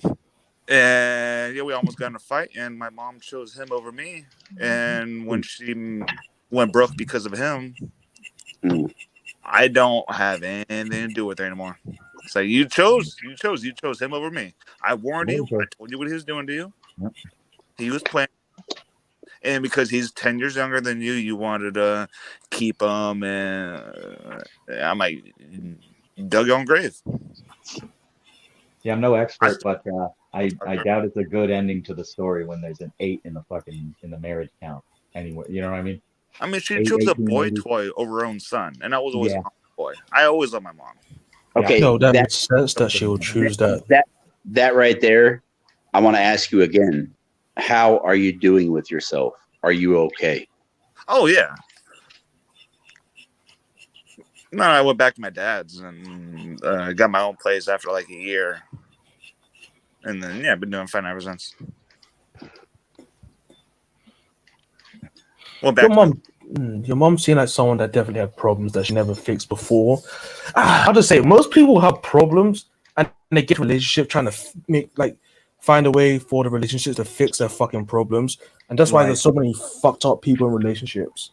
Or try to piece it together. It's like, oh, I have an empty hole in myself. Let me fill it with relationships. Right. Like women and men do this bullshit, and after like, oh wow, shit happened. It's like, Oh yeah, wow, shit was bound that to couple happen. looks so good together. Maybe I just need a boyfriend and everything will be okay. well, it's no, but Women that's love that shit. was within a year, she was already with a potential husband that she eventually married, which is why she was married 8 times. Some marriages lasted 2 years. Some lasted, like my dad and her lasted 6 years. The next one lasted 4 years, and then the one with the rich guy, of course, lasted the longest because she was with the richest guy that she's ever been with, and to this day is still the richest guy that she's been with, which lasted almost 8 years. But yeah, some lasted long, some didn't. But no, it was definitely this is how chicks are. They just move from one to the other. If they're single, they're not happy, and they have to rebound, even though they're still not happy. They just have to do it because I don't know. This is how they are. They can't be single. They have Chicks to. and emotional men do the same That's why it's shit. monkey branching. They have to have one lined up after another, and that's why within 6 months they're dating somebody new seriously, and then within that year, already talking about marriage. But you see guys do the same shit too. Like they do this dumb shit. Those are So the like, as fuck guys though.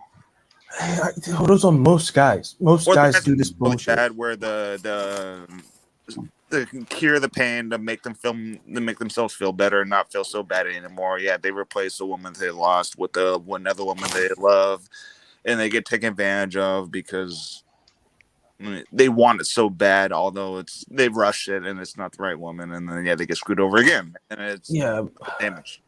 Most guys have problems.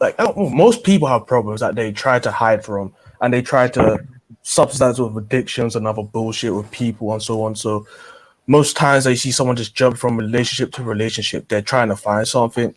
Maybe something happened in their childhood or something happened later on, and they're trying to fill a hole, and it fucks people up. And it's like, oh yeah, why do you just go to therapy? It's like, oh, therapists don't help me. It's like, why do you just try it? Find someone that's actually reasonable and actually knows what the fuck they're doing. Therapists don't do shit. Yeah, but it's better to try than don't do anything. Yeah. And I don't know, man. That do something rather than nothing. Okay, yeah, I can agree with that. But a therapist over nothing, I don't know, man. A therapist can leave you more fucked up. You're out a bunch of money and potentially on some head beds that you don't actually need. That's why I said find someone that actually knows what they're doing. I know, they're not saying just to go to a random crazy person that's like, oh yeah, let's take this medicine, or I'm gonna try and indoctrinate you with my flipping ideas. You have to actually have to find someone that's trustworthy, and you know. Yeah, that's not particularly easy. At the end of the day, a therapist is just some random person you don't know with a piece of paper. Not only I that, think but it's better to find groups like this. I think are much more therapeutic. Oh fuck yeah! Than talking to someone. Joey, a fucking men. Yes, sir. They are. MGTOW forever. Okinawa mentality. MGTOW forever. What I'm curious about, how in the hell have you stapled down, 8 different marriages and all of this other bullshit? How have you stapled that down for yourself? And when she went through that phase, I was living at my dad's. I went to my dad's they divorced when I was 4. Went with my mom until 7. Went to my dad's at 7, and I spent my teenage years at my dad's. And at 14 and a half, I got tired of it. And I was always mama's boy. Went to my mom's. And I'm going to rehab literally within like 3 months after moving over there with her. And I had no idea what weed was. I had no idea what anything was. As soon as I moved over there with her to the rich kids area, the richest kids in California, I was introduced to everything, not just weed, everything.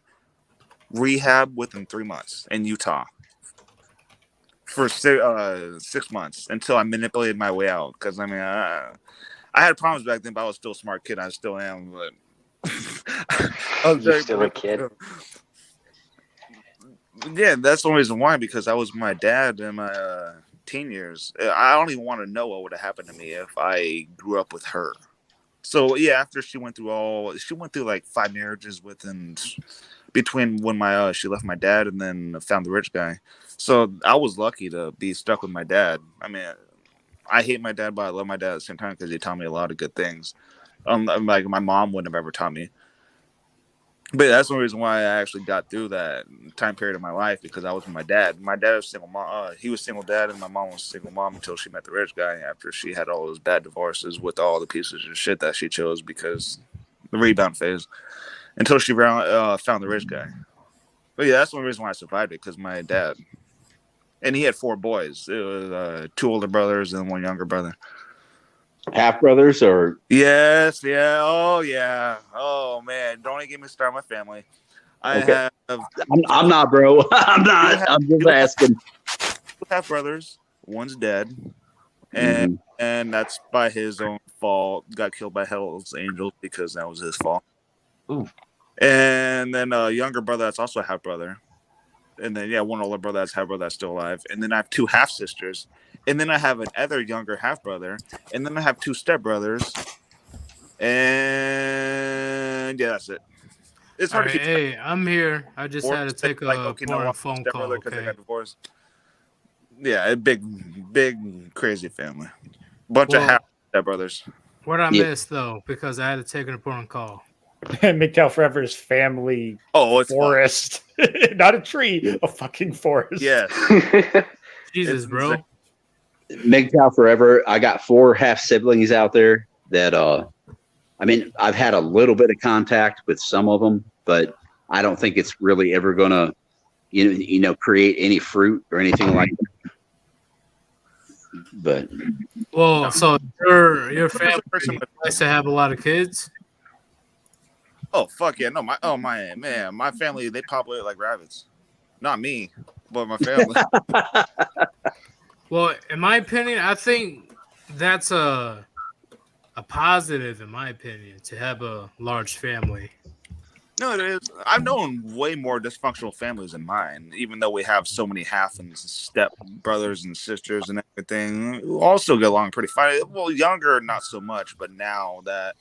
I mean, I'm 29, and they're all in their late 30s, early 40s, and then my half brother is a few years younger than me, and then my other half brother is 22. So don't allow that thought process to minimize your feelings. Okay, because who's the oldest? Not you. Technically, the oldest one would be, dead right. He's dead right now. The oldest one, but the second oldest one is 42. I'm 29. But that's a stepbrother, and then my half oldest brother, 38, he's 38, 39. He just had his first kid. Finally, which my dad was waiting for. My dad was begging for me, and I'm like, no, that's not happening. So you were the middle child, pretty much. Yeah. Yeah, I know how that fucking feels. Yeah, you get it the hardest. The little baby brother gets the best treatment because he's the baby brother, and then the oldest brother is like, that's of course the favorite because that's the first child. So he gets treatment. Yeah. You're like, whatever. Fuck them. They're just one of the middle childs, especially when you have that many kids. Then it's just like. Undead Chronic, what the fuck? Undead Chronic. How dare you? What are Middle cell. Oh goddamn. Okay. I never understood that people want to talk about like the middle child. Yo, that being a child. middle child sucks ass sometimes, Fuck yeah. bro. It sucks Yeah, ass. oh, yeah. That just sounds like I don't know coke what you to me, guys are man. talking about. I'm the oldest child. Yeah, I'm the oldest too. Oh, the second oldest, but technically the oldest I of my think dad. but I'm a younger. Yeah. Like all the Oh, middle God. childs are. I'm gonna be honest. All middle childs are fucking weird. You guys are weird. We are the ones. We're the experimental child. Besides the oldest. When it comes to the second born and onwards, it's. So how do I explain it? When two parents have children for the first time, they don't really know what the fuck is going on. But as time goes on and they have more and more kids, they will definitely try to see if this boundary will work or this punishment will work, etc., etc. And the middle child gets a blunt of it. It's only when the youngest, and especially when the parents learn from their mistakes, is the youngest gets the best treatment. Really? I mean, in my opinion, Majority yes. of the time. yeah, that's the thing. Like maybe like Not my always, but my majority. particular my particular life's just the exception because the stereotype never really worked. I'm from 3, I'm the eldest, and Well, I was a Nah, black like- sheep for the most part, right? Even though I'm the one that's doing the best right now. well that's the funny thing is like I'm the black sheep of the family and the middle child is the golden child. So What kind of myth are you explaining right I now? said I not all don't know. situations. It's the thing, man. It's Are we going into some deep shit here? No, not at all. I'm just curious how, He just got because bullied this by is the his older first brother, time I man. heard of a middle child being Yeah. praised the best. no. The thing is, you know how statistically 1 in 3 kids are bastards and don't know it. Yeah. Well, I'm from a family of 3. I'm wondering which one's the bastard. Well, which one? no. So, are you the one that's most outlandish, like that acts a little bit more different or look different? Yeah, that's the thing. If I had to pick, like, which of us is most against the grain? What really Like, bothers me like there. it would take, like, I'd need to do 4 DNA tests to get confirmation. But What really bothers me there is that you even have to think about that. I mean, if you were raised properly, if you were loved in the way that you should have been by your parents, that would not even be a thought in your head. Right, because with being a middle child, right? At least being a middle child, you gotta deal with shit on both ends, right? The oldest and the youngest. You have to be the younger brother and the older brother at the same time, and that's very fucking annoying growing up. Very annoying, because if your older brother does shit, you can't do what he does because you're not the oldest. If You your should younger know brother better. if your younger brother does shit, you're in trouble because you're supposed to be looking after your younger brother. Nah, man, I didn't get that shit. Yeah. Like fuck. no, You got a different treatment for me. I was raised like if I made a mistake and I was the oldest, like if anyone else made a mistake, I got punished for it because I was technically the oldest and I had to be a role model and all that bullshit. Well, So of course you had they it kick the different if younger you're ones the out. oldest. I don't want to be the oldest. All the other ones would nah, man. I didn't want to be the middle child. Middle child. Okay, I'm gonna say middle children are always grumpy. It's like hey, my younger brother, he was technically like the middle child for a long period. Oh, I was a middle child for a long period of time. Right. And I think I was up to 8, and after I got a younger sibling, so like he was technically the middle child of personality. Like he was actually like the middle child. My mom has 5 children, and he's the third. So. So he's actually the middle child, and he's just grumpy as hell, and he doesn't want to talk to people. I was like, oh yeah, let me try and help you. It's like, nah, it's like, fuck you then. Since you don't want my help, I'm gonna fuck you up. Well, at the same time, do you blame him being grumpy as a middle child? No, Shit. he's just grumpy as hell. No, because at the same time, the oldest gets privileges, the youngest get privileges.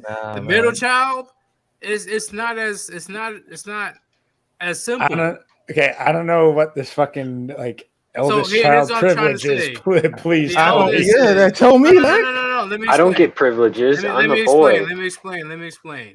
As the oldest, you're the one that gets first everything. Even though that you're the one that is most responsible for the rest of the siblings, right? You're the one that's able to get first dibs on pretty much anything when it comes to getting a car, getting a game, getting whatever the fuck it is, right? You are No. the eldest child. But when it comes to the youngest, right? The youngest is literally the last child to even worry about. So as the oldest and the middle child is getting older, and the parents know that this is the very last child they're going to have, they'll be more prone to spoil the youngest child. Okay, I agree with that, but like with the Yeah, no, that's the thing. Now, might be in general. My personal experience does not align with that at all. Yeah, those Yeah, are common family dynamics, but there are other people. I have a friend who's it's not the same he's for the oldest, everybody. and I he agree. shit. I'll go by the What majority. the fuck was that? Chronic, I can It wasn't explain to even you what a black sheep is perfectly. But in all seriousness, though, the middle child, No, it's a in my opinion, the middle child definitely has it very hard. I wouldn't say it's the hardest. Oh, by but far. the middle child definitely has it hard. Do you get an exception if all your younger siblings are sisters? Oh, that makes me worse. I wouldn't call it an exception. No. I don't know. So For you're me, the oldest and you have sisters? Yeah, they're all sisters. I have no Nah, brothers. That's totally That's different. gonna be. They're gonna get preferential treatment over you no matter what, because they're you're gonna the have daddy's little princesses. Yeah, you're gonna have to be the enforcer, unfortunately. You know, when it comes to, don't get me wrong, we all can understand this fuck boys everywhere, right? So What- you may have to be the enforcer if she she interacts with those type of men. What if he's 7 years old, a 7-year-old boy, and he lives around girls that are older than him? I've seen this before. Is that what you agree? Yeah, what? No, I'm talking about like if you guys don't, like middle Like school, you're the high oldest school. one. Hey, I'm trying to find advice wherever I can fucking get it, boys.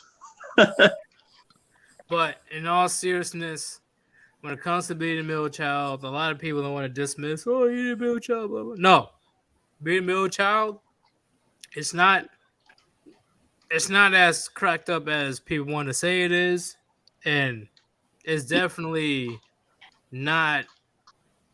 Well, it's definitely worse than people try to say it's not, because the oldest child gets all the attention, the youngest child gets all the attention, and there goes you, the middle, right? And I'm not saying the parents intentionally does that, but it just happens. Just be better than the rest of your siblings. Exactly. Which No, is why I am the best. That won't even do it. No, that won't even do it. You sure? Because I've done that. I'm definitely doing phenomenal. I am that son that did better than the youngest and the oldest. What do your It still parents don't say? matter. It They don't just care. still to them. It's just how it is. It just Really? it's automatic. Like he grills me all the time, and I'm like, let me bring him your favorite. He's dead. Let me bring him your second favorite. He's a fucking teacher for stupid, retarded kids in special ed. Hey, that's respectable. He's helping the. God, Yes, it is respectable, but does it make money? No, it don't. And that's what my dad cares about. But when I bring that shit up, oh, he silence. All you hear is silence. He don't want your money.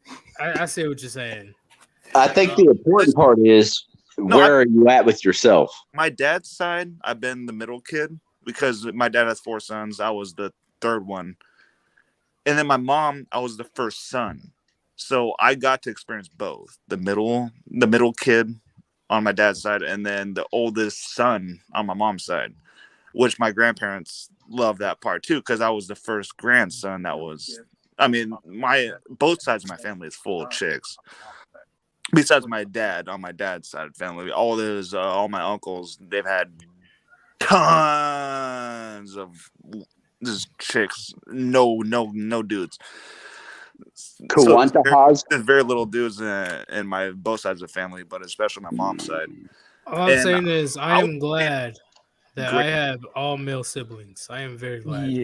Yeah, I only have one. Oh, you're so fucking lucky. I have one male cousin, and that's all I get, really.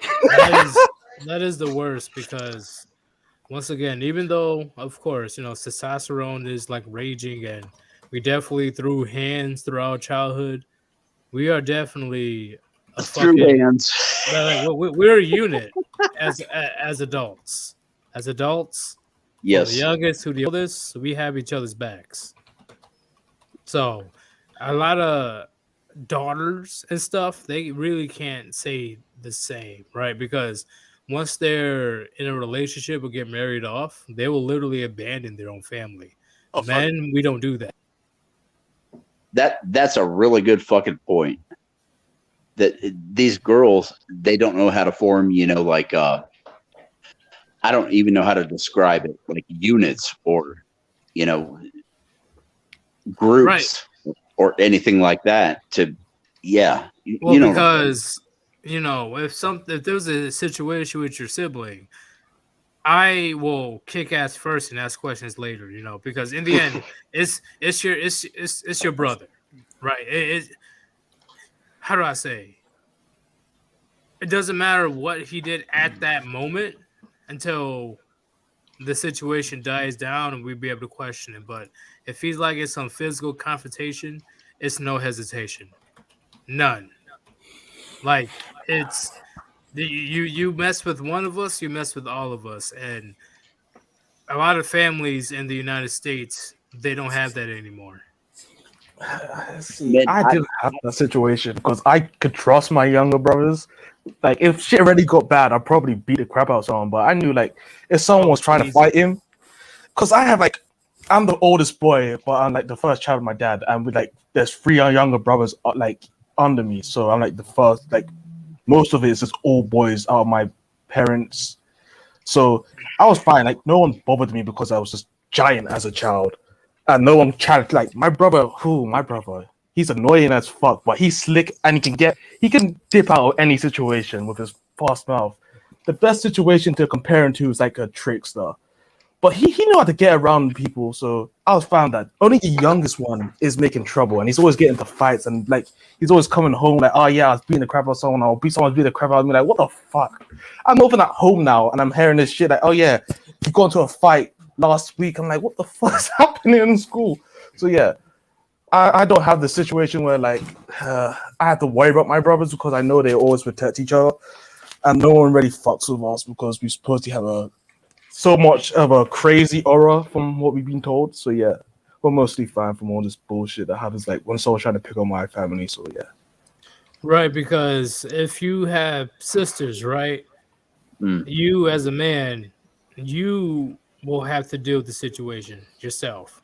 You will have to be that person to say, hey, since of course my sister can't fight their own battles, me as the older brother, I gotta take care of it. And it's a lot more complicated than having all brothers. And we'd be able to fight together, one-on-one, whatever it is. You can trust that your brothers will be able to have your back when it comes to a physical fight. Well, unlucky me, I got nobody to back me up. Yeah, which You're is a single horrible. child? Huh? Your only child? No, I got all sisters. What friends are for? Yeah, I have an older sister, but she's like way old. She's like Younger sisters. Oh.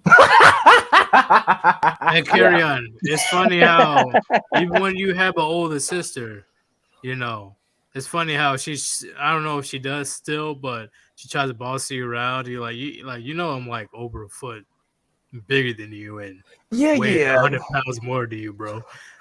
But my sister already bossed me around, so I guess I didn't have like that horrible older sister treatment. She was more caring, so I had a better deal in that situation. I'm like, you really gonna try to tell me what to do right now? And then, what? You're lucky you're my fucking sister. I'm gonna let you know right now. You're lucky.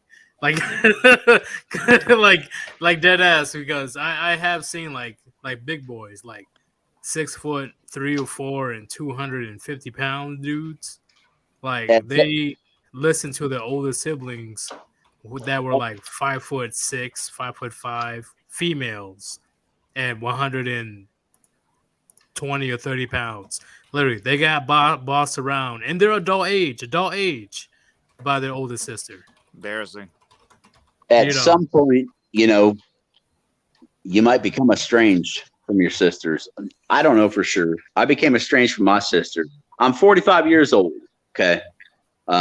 2 years ago, I went out there to, I'm not going to say the city or anything that she lives in. And one day, she planned a meeting in a park to meet with some of her friends. And now my sister, she's a PhD psychology professor. Okay. Oh God, one of those. Yes. Tell me how you feel. We went out there to the park, and my sister bought a couple cold cans of wine. Yes. And we went out there, threw some blankets out, and we were just going to have a good old time and all that. And one of her friends started talking about men with white dicks. What? Yeah. Racist. Yeah. That came out of nowhere. Okay. I'm saying, yeah, exactly, Yeetus. Yeah. I mean, I'm sitting there and I'm like, what the fuck have you got me into? I'm not very comfortable here. White dicks matter. And she's married to a lawyer and all this bullshit. And okay, it's Pittsburgh. Okay. Pittsburgh, Pennsylvania. Yep. No, Pittsburgh, Nevada. Oh shit, there's more than. There's a Pittsburgh in Nevada. What the fuck? I never knew that. And you guys are lazy with names. Jesus Christ. Come on, more names. What? How am I gonna know there's a Pittsburgh in fucking Nevada? I don't know. Why there's too many Pittsburgh? Don't worry about it. Just avoid fucking Pittsburgh. But that's why we name them Pittsburgh, so we know. But yeah, there's this big old chick, and I met her 3-4 years earlier. I had went to hang out with my sister, and we went to a Pearl Jam concert there in Pittsburgh. And the chick that I met is not the one that I recognized in the park because she was fucking huge. And she's sitting there talking about, whoa, I mean. Whoa, see, that's the biggest difference, right? Because when it comes to having sisters compared to brothers, I could be a lot more confrontational with. I don't have to like restrain myself or watch what I say. Right. No, like, believe me, even as adults, me and my brothers, we can definitely like trade words or trade hands if need be. I can't do that with a sister. Only guys on guys you can have a fist fight with and still shake hands afterwards. Exactly. Even if you're my brother. There it is. If you're going to have to, scrap it out, hey, we're going to do it. It's no hard feelings. I ain't going to have a personal vendetta against you. But depending on the situation, we may just going to yell it out or duke it out, and we're going to share a drink after that. It's as easy as that. It's that fucking easy. Yeah. Yeah, that's why with the sisters, it's not as easy, right? Because you're still restrained, not even as a man in the West, but it's your sister. So you unfortunately you will have to tread carefully unless you don't give a fuck at that point. Oh no, we're completely estranged at this point. We don't talk anymore. If she's going to be a feminist, like I mean, it's getting to the point where it's not safe to have people with that frame of thought in your life. So, Well, that's another thing, right? When it comes to talking to your siblings, it is a lot easier talking to your brothers if there's any type of issues to sort out. It's a lot easier to sort out differences with your brothers compared to sisters as well. So imagine that. yeah, like trying to squash a beef with your sister, that's way more difficult. Yeah. You know, because you know how emotional they can get. So I don't think I ever got to a fight with my sister. Especially when you got a dad to come to the rescue. Even my little princess. But even then, you know, you gotta tell your dad, hey, you know, your daughter is thawing it up. Why the fuck you get mad at me? Guess what? The mom will be sick on him. If you defending, see, here's a big thing. There was a story of my friend finding out that his sister was doing OnlyFans. Ooh. And the parents are trying to gang up on him. He's like, hey, yo, how are you going to defend her thawing it up on the internet? I'm the one that's doing good. Why the fuck are you getting mad at me just because I'm pointing out that she's selling her puniti for strangers on the internet? We were supposed to match that dad. That's why. I am being a good brother for bringing this shit brother, up. But you're making him look like a bad dad, and so he takes it personally, and then like I don't give a fuck how you feel, because facts don't care about feelings. I'll give adult men doesn't mean they think straight. Well, I'm just saying, like even as adults, like me and my dad, like as adults, like we keep it real with each other. Yeah, there's a lot of adults though that don't think straight, and there's plenty of adults that you can't keep it real with. Hey, I'm good. If they're gonna be like that, they shouldn't have kids. But it's just like my reputation is fine. It's just your daughter is busting it wide open for strangers on the internet. She's a virtual streetwalker. Why the fuck you getting mad at me? Well, because I'm letting you know. You didn't even know until I told you. Because they raise daughters that do that, and you're pointing it out, and they don't like it. Yeah, and a lot of weak. So you're holding them accountable, like women. You hold them accountable, they start ring. Yeah, and a lot of weak men, right? They will look at your little princess. And then of course, they're not going to say shit. You're pointing out the flaws. I mean, but they're not going to say shit though. They're not. You're right, because I'm sure the mother will come in and save the day. Oh yeah, and then when then that's the final boss is the mom. The final boss is the mom always. Our daughter should do whatever she wants to do. Like, how dare you tell her how to live her life? No, final boss is the government. Of course, becomes a coach. Okay, that's true. You guys have I've seen it plenty of times. Oh, Kereon. It's only hypotheticals because I've seen it. I don't know anymore. Wait, Kereon. I actually know a couple of females that were kicked out of their own families for having OnlyFans. Oh, that's rare. It's rare. Well, if the families don't find out. It depends on what part of the country, too. Exactly. Midwest? Oh, yeah. California, New York, Florida. Yeah, like the Texas, family finds out, you're out the family. I think we also got to be sympathetic and empathetic to what? MGTOW Forever. Have you ever thought about starting your own channel? Just a little something where you cover. Hold on. Wait, where you cover your camera with your phone. Or cover your camera with your hand and just talk about shit. You ever thought about that? No, I've done plenty of videos. I have my own channel. I have like 200-something subscribers. I started at the beginning of COVID. Oh, okay.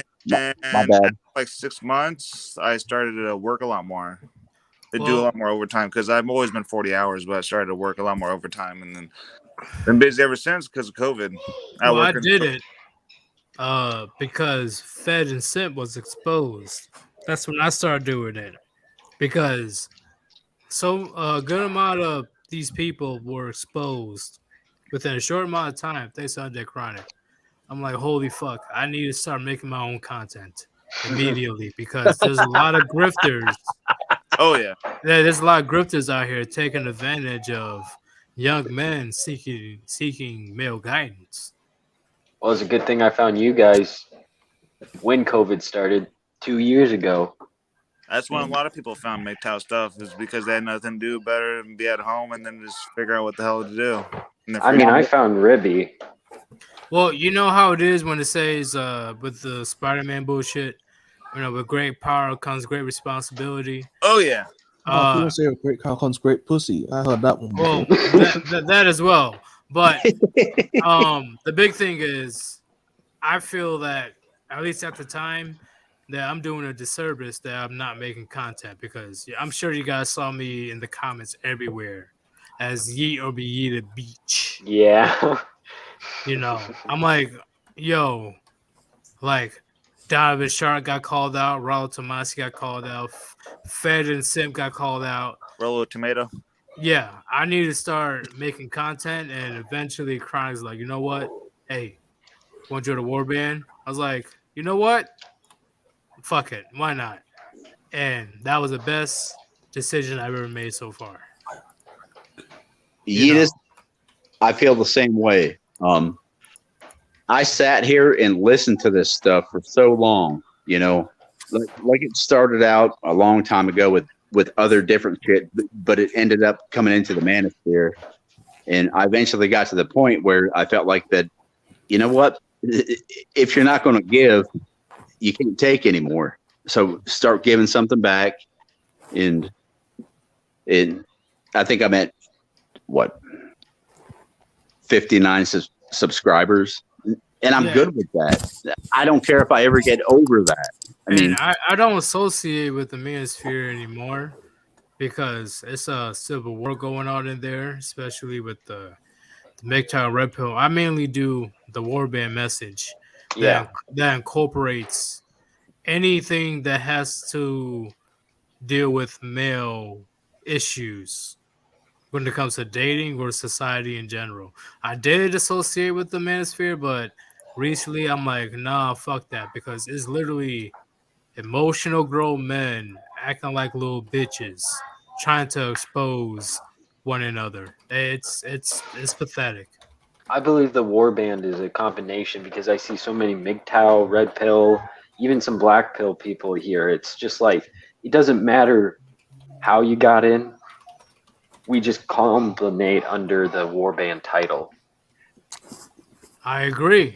And as long as you agree with no hymen, no diamond, that's pretty much all you need at that point. That's our main thing that we're trying to put out there. Because you as a man, why wouldn't you put standards for yourself? Because you busting your ass for decades in your profession, and what are you trying to do to be the best version of yourself? Why wouldn't you try to get the big prize, such as a woman with a hymen, young, fertile, attractive? Why wouldn't you do that?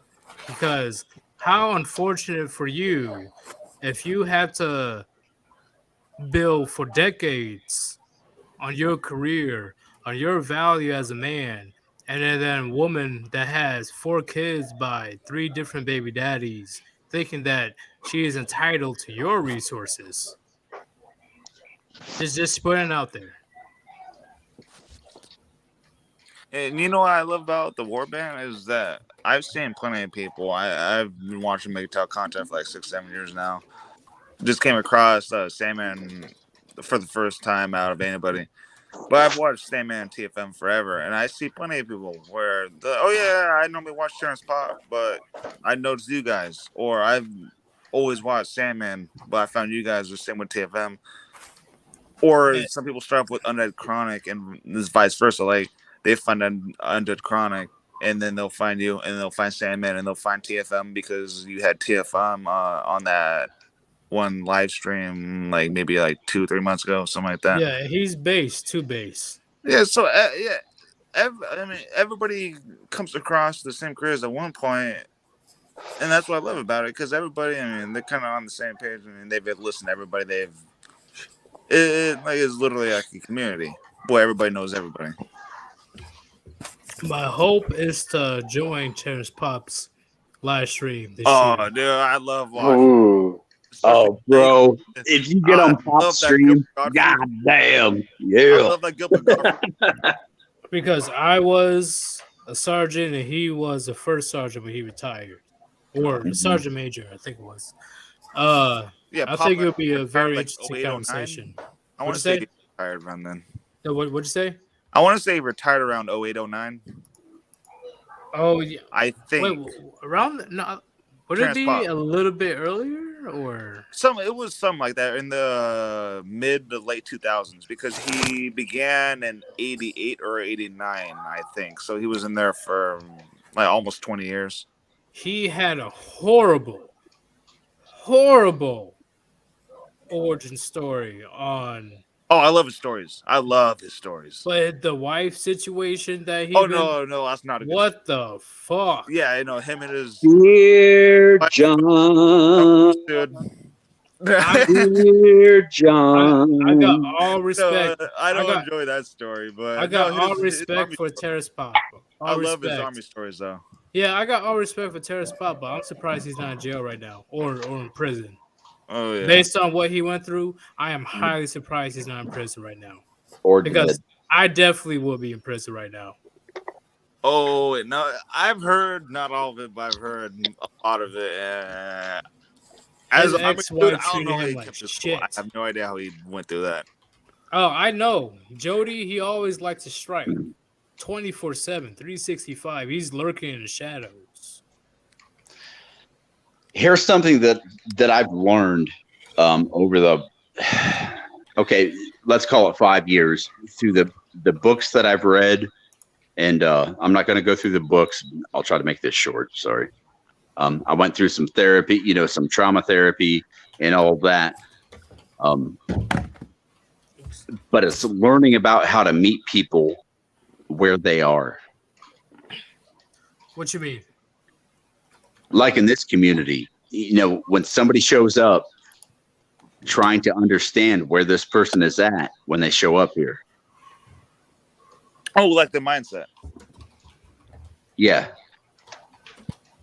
Like, know if they're like red pilled or they're a beginner. Regardless of any of that. But I kind of know what you mean. Yeah, I know what he means. Yeah. But with all this evidence that's out here, when it comes to not only men not being appreciated, but being treated like trash, are you guys truly surprised that men are walking away? Not. Fuck no. What's surprising is that it took them it stands to the pain tolerance of men that it took this much for them to actually start walking away at a decent rate. Exactly. Yeah, the pain tolerance of men, and then shutting out. But just on that alone, the MGTOW community is labeled as extremist just because they want to be left alone. We all saw that, didn't we? That bullshit up in Canada where they put fucking Hammerhand's name on the motherfucking screen. It did that bullshit. Yeah, and now we're fucking extremists. Sorry, I'm getting a little bit fired the fuck up. So somebody else take this fucking stage. Well, I really guys want extremists. Why am I here? They really put a Hammerhand on the billboard? They put his face. Yeah, it wasn't even his channel. That's an accomplishment. But that's the big thing. It wasn't even his channel. So somebody took a clip from his channel and put it as a compilation. So I really do hope that Hammerhand sues these motherfuckers to oblivion. I take that as a win. Hammerhand is our so-called village elder in this space, I believe. No, Hammerhand is a motherfucking badass. He's the face of MGTOW. He says what he wants. He's literally the face of MGTOW. Like Yeetus. Well nobody said. can disagree with me on that. He is literally the face of MGTOW, and he's not afraid to speak what's on his mind, and that's what constantly gets him banned. I've watched him for like 5 years now. He's been on his 5th or 6th channel, and I know Chronic's on his 14th. I've watched both of them forever too, along with the others, and then TFM. I mean, all the others that have been around for years. I mean, I've been. Chronic, the others have been banned. Hammerhand just, and Chronic's the only one that. I mean, they're careful that like TFM. Well, TFM's not on YouTube anymore for a good reason. but I just hope that Hammerhand sues these motherfuckers for defamation, like fucking defamation. Sorry. Yeah, I hope that he sues them to the fucking moon, because holy shit, to be associated as an extremist. Wait, does it say anything on the billboard though, or is it just his picture? I agree with you, Yeetus. Picture. But Like, it doesn't matter, because since they put his picture on there, people are going to recognize who he is. And with the news saying that, oh yeah, these type of people that's talking about MGTOW, whatever, they're extremists trying to convert little children to blah blah blah. Fucking extremists. Fucking Literally. extremists. Do you guys feel extreme right now? Or do you just feel pretty chilled out just having a conversation with another fucking man? Yeah, you know I'm chilled out, but that put him and his family in danger. Yeah. It depends what they're saying about him. If they're not, They were saying some crazy shit about him on that that's that free news. advertising. They were saying some crazy shit. Oh, the ad was fucked up, man. It wasn't just about Hammerhand. It was about MGTOW in general. And bad stuff about him. Then that's defamation. If they're posting his picture so you can identify him, and then they say whatever they want to say about him that's made up or their opinion, then yeah, that's defamation. Oh, it's complete defamation. Like, he's already getting in contact with whatever lawyer he can get. That's crazy. Oh, I will be suing until that place is out of business if I was Hammerhand. I mean, I think he's had like 50K subs before, but this is his last channel that he's been going hard with again, and he has like almost 30K subs, and they really made a billboard on somebody that doesn't even have 30K subs. Hammerhand that's not bad. should be That listens loves them, but somebody that's small, not even 100K subs. No, Hammerhand should be making a living off this. If YouTube wasn't fucking, like, damn, he's hitting the right spots. I didn't say that. I didn't say that. I didn't say that word. I mean, he's doing all the channel, and he's getting that kind of attention. He's doing something right. Yeah, well, he's been around for so long. He's bound to be everywhere.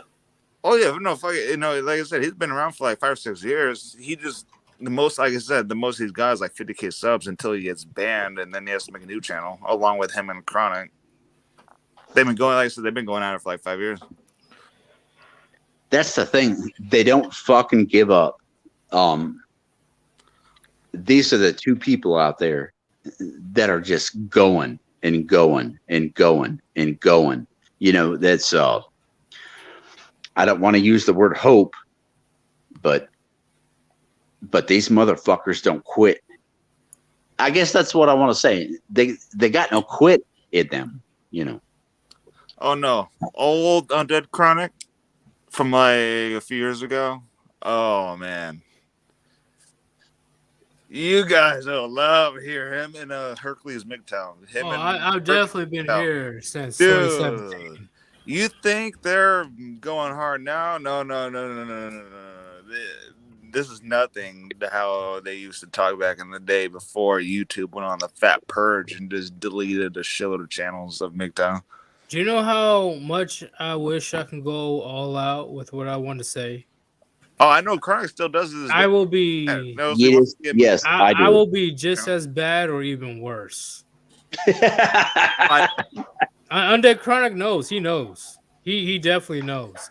I can be just as bad or worse, but because of Susan, I have to censor what I say. I mean, My personal story with Susan is I'm already on my second channel, and I've only been making content for maybe 2 months now. I'm on my sixth channel.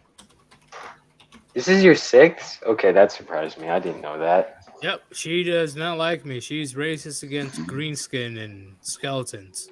The skeleton. Oh, but I don't. Why can't you just move to other platforms to speak on? I could if you guys go over to Odyssey. You know, Yeah. them and Terrence Pop have been doing pretty good lately on alternative platforms, especially Terrence Pop. Like, he'll get as many Rumble viewers as he does on YouTube, and especially when he switches over from YouTube to go to Alt Tech, like his second half of the stream. Dude, he'll have like 1,500 people on Rumble, and then Twitch and Odyssey and wherever the other one, the D Live and the other ones are available. He'll literally have like 2,500 people, almost half of them just on Rumble, and the other half on all the other ones. Yeah, same thing. TFM doesn't do YouTube at all. Hey, He still has Gray, like 100. what the hell is going on in the comments? This dude Madara is trying to get everyone to convert to religious fundamentalism by using the Amish as an example, but he's not willing to do anything that the Amish do except convert to religious fundamentalism. It sounds like a TFM conversation. Well, speaking of religion, That's the thing. It sounds like a guy who just heard. That's the thing. He just heard a couple of conversations from TFM, and then he's parroting shit, thinking that he's smart, but he's just. That's the thing. He's like, oh, we all need to live like the Amish, except I'm going to stay on the internet and keep all the comforts of the modern world. Everyone just needs to be. Everyone just needs religious fundamentalism. But hey, speaking of religion, though, guess what the conversation is going to be tomorrow? Oh shit! I almost don't even want to know. It'll be religion versus philosophy. That's a good one. It's going to be in depth, and not too many people like right now will be on, but I'll definitely be inviting people to say their piece on what they rely on more, religion or philosophy. And it's going to be an in-depth conversation, whether it's about relationships or just life in general. I believe that we should definitely have this convo because I guarantee you a lot of you men in the chat never had this convo. Actually, I've been reading The Dream of Reason. The relationship between philosophy and religion going all the way back is fascinating. Yeah, it's good to balance them with science. I had to argue with a fucking preacher, bro. Like it gets heated. Like he wasn't like yelling or whatever, but like the exchange back and forth, it definitely gets heated. He was religion, I was philosophy, and in the end, I see that philosophy and religion, they coexist to a point. Okay, I see that. And after that certain point, is either you are objective or subjective when it comes to the meaning of life. It's going to be a great conversation tomorrow. I bet philosophy wins. See, that's the thing, because people will say like, "Oh, how do you know that God exists?" And then people are like, "How do you know He doesn't exist?" I'm like, shit, I don't know. I heard this, and you don't have to believe it if you don't want to. Obviously, people have choices, but you know how people like to push the Big Bang theory and stuff? Yeah. How like everything just started to exist. Well, then nothing can come from nothing, and everything can't come from nothing. So something has to be immaterial. It has to have intelligence to make such a vast and expansive universe, and the ability to make our habitable world. It has to be all powerful to make a material world universe. See, YoungBuddha. Yeah. That's why I'm going to be joined tomorrow, because I'm definitely going to question you on your faith. Yeah. I mean, Yeah, you like Young Buddha. Thing is, I can give you a very specific timeline to the Madara, origin what of the the fuck? universe. Why did you leave StreamYard? Like, I can give you a very Wait, hold up, Gray. Sorry, yeah. I was gonna let you in, bro. I thought you had something to say. Get your ass back in here. Nah, fuck Madara. It's all about pain. Fuck. Madara's been trying to get here for a while. Remember. Man. Hey, I watched Naruto. Okay, Madara doesn't retreat. He's not a fucking coward. Get your ass back in here. Greg, Madara's gay. Oh my god. Madara, listen. You're not gonna let me in. I'm not sitting there. Maybe you sat there for like 10 fucking seconds. Get your bitch ass back in here. He's the Sith Madara. He's not even the OG Madara. Fuck. He's a BO, man. But hey, Gray, what were you saying? Yeah. So yeah, Young Buddha, I would actually be interested in having a discussion with you on it. I can provide you with an extensive timeline to the origin of the universe, including one of the more plausible theories as to where it came from and the cycle and lifespan of universes as a whole. Yeah. The universe was made by humans from a previous universe that collapsed. Madara, don't be stupid. I don't watch TV. No. Gray, this interests me like hardcore. Like I'm very interested. And Young Buddha too. I mean, I wouldn't say I reject philosophy and I completely embrace religion. I just believe that in our world now, that we need a little bit more than what's around us, or at least have religion at least guide us to a better path as far as like standing to belief. Maybe a little more. All right, everybody, I'm stopping again. My phone Okay. 8%, boys. There'll be another time. 8%. Hey, I need to know. All right, go charge your fucking phone. Why you need to go plug in your phone, bro? Go plug in your phone and we can jump on. 8% my ass. You can't be talking all that shit. Talking about, oh, I'm 8%. Shut the fuck up. Put on power saving mode. You can probably well, depends. If you have an Apple, you can't do shit. If you have a Samsung, that's totally different. Let's be honest. Hey, you know how motherfuckers try like, yo, I'll beat your ass if I see you in person, bro. And then when you see him in person, like, hey, it ain't like that. It was just a prank, bro. Hey, what's up, dude? Well, I'm up to my fine. I ain't afraid. Hey, Young Buddha, can you read EPUB style books? Huh?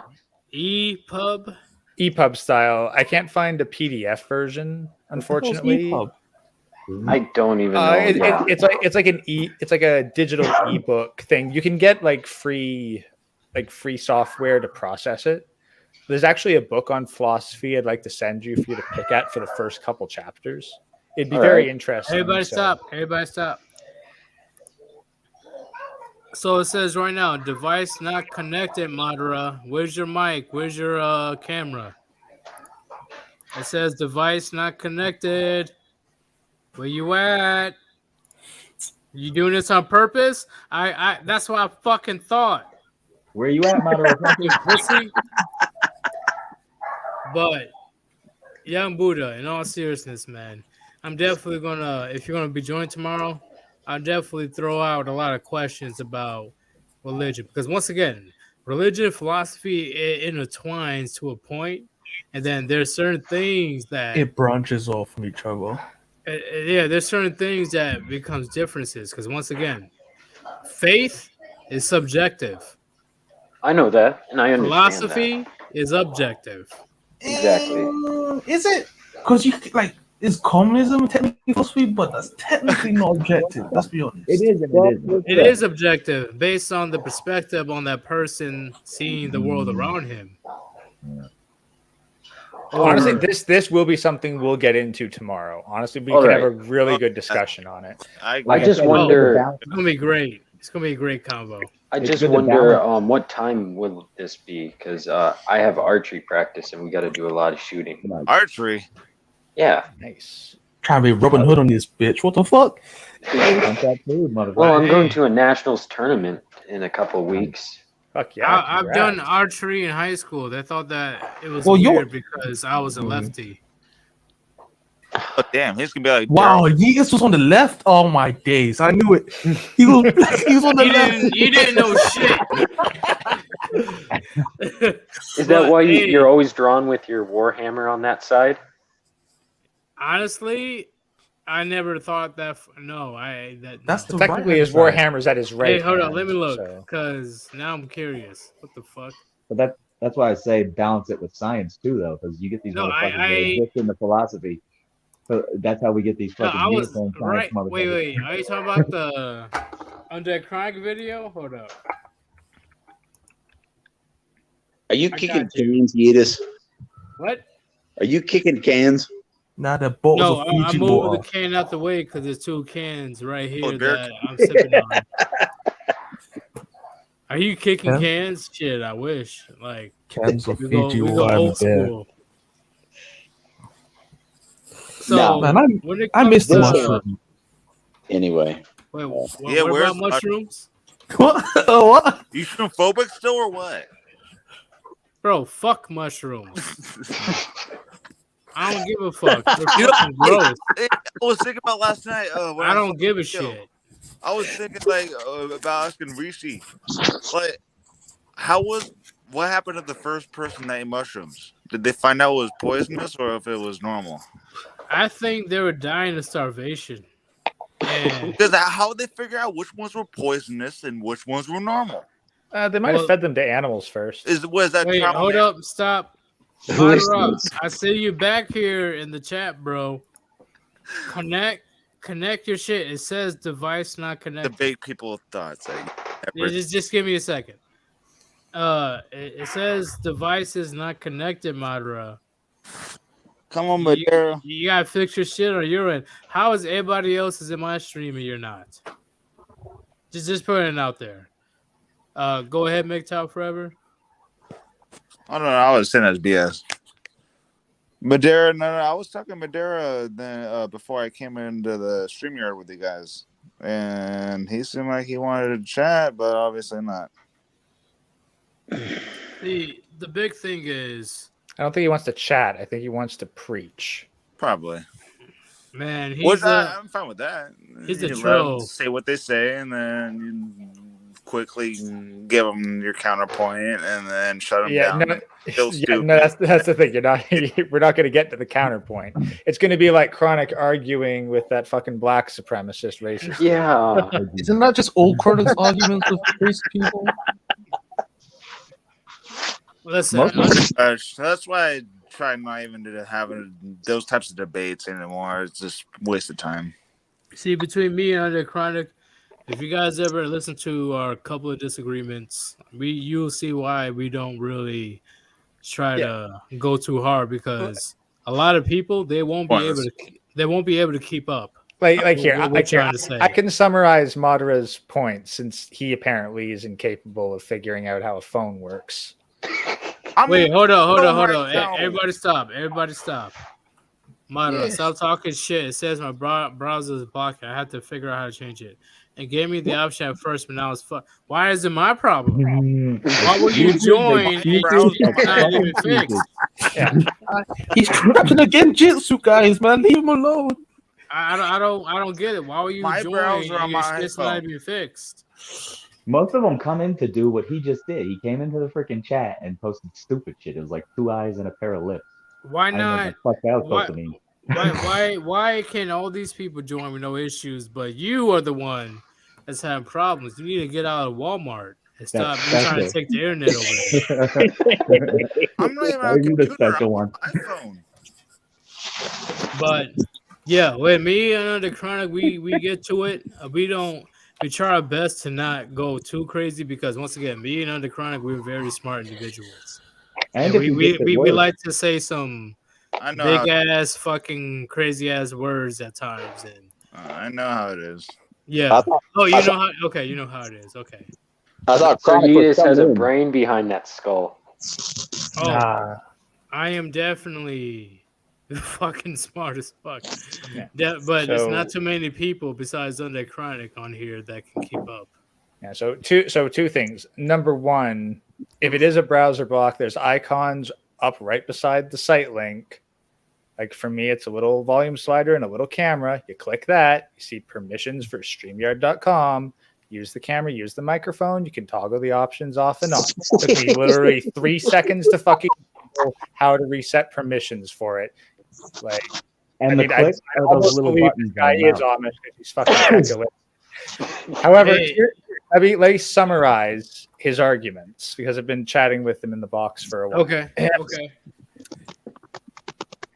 The Amish have managed to avoid the pitfalls of modern society. The Amish have religious fundamentalism. Therefore, if we all just have religious fundamentalism, we will have patriarchy and all our problems will be solved. That's bullshit. So you're saying that Islam is right about women? So Yes. that's like what TFM said. If enough of us go Amish will become I a think fucking what he's saying is that He's not saying found a we go way Amish. to He's not saying we go Amish. He's saying all we need is religious fundamentalism in order to have patriarchy. I But think how in the Western With world? blueprint no. All we need is religious fundamentalism, and we'll have patriarchy. If we all believe hard enough, we will make it real. Yeah, I understand, Gray. But my No, question, that's his argument. That is literally all of his yeah, argument. I understand. But my question to Madara is, Yeah, believe in that. how can this be enforced? How? I think it can't be because they will not allow it to be. That's bad. That's what TFM Because said. in the West, it's not going to happen. Yeah, see, that's a critical argument against his point. I straight up told him, look, Madara, if you want to create patriarchy now, just cut the electricity. Oh yeah. Cut the transportation, like subways and stuff. Stop, tear up the roads and stop the infrastructure from functioning. You don't Put a need bullet in religious a bullet fundamental. train. You don't need religious fundamentalism for patriarchy. You just need hardship. No, I think Gray just completely laid it out in a very It's the most simplest term. reasonable way.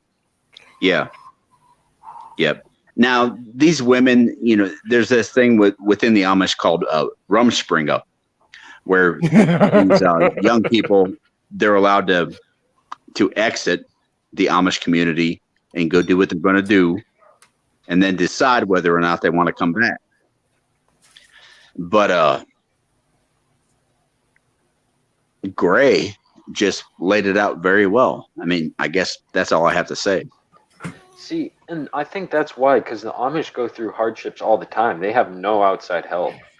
And plus, they've had religious fundamentalism or whatever his point was trying to say for decades. Like, it's instilled upon them. It's not like something, oh, if I just put this in any person, they'll instantly take it and they'll fix everything. Well, the thing is, I see that the religious fundamentalism is a byproduct of their life. Exactly. It's not the cause, it's the effect. Mm-hmm. Like I was just saying, they do hardship. They work all year round just to support themselves. So here's my question: everybody except YoungBuddha, because you're pretty young. Yeah. All right. Gray, how do you feel about being appreciated? This is hypothetical, right? Where there's no feminism and all that crazy shit. You actually have a woman that's down for you and actually shows with her actions that she appreciates the efforts that you're doing in life. When I thought I had that, it was the greatest thing in the world. Right. God damn. Okay. Angler, your turn. You had or have a woman that actually is down for you, and with her actions, she shows that she appreciates what you do for her and the household. How do you feel about that? No, she never did. I had a child with one, and those things never happened. None of that. Damn. No. I mean, no. Do you mind giving us a scenario of your situation?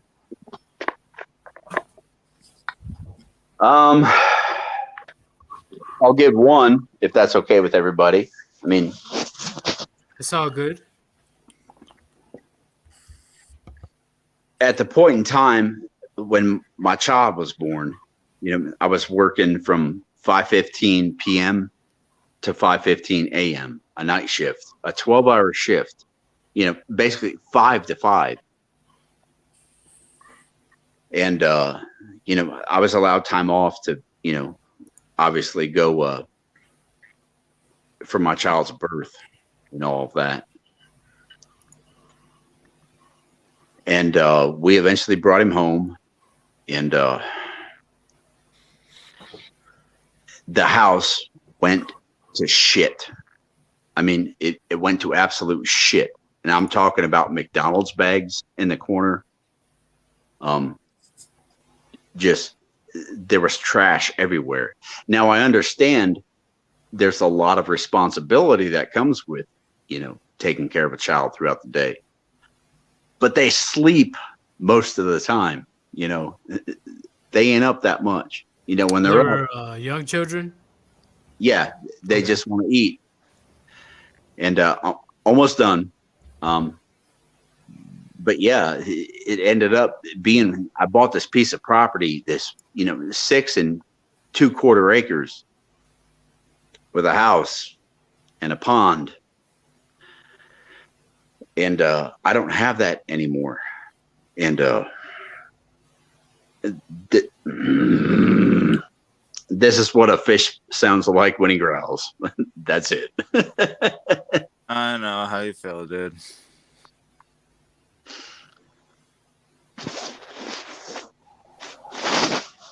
It sucks.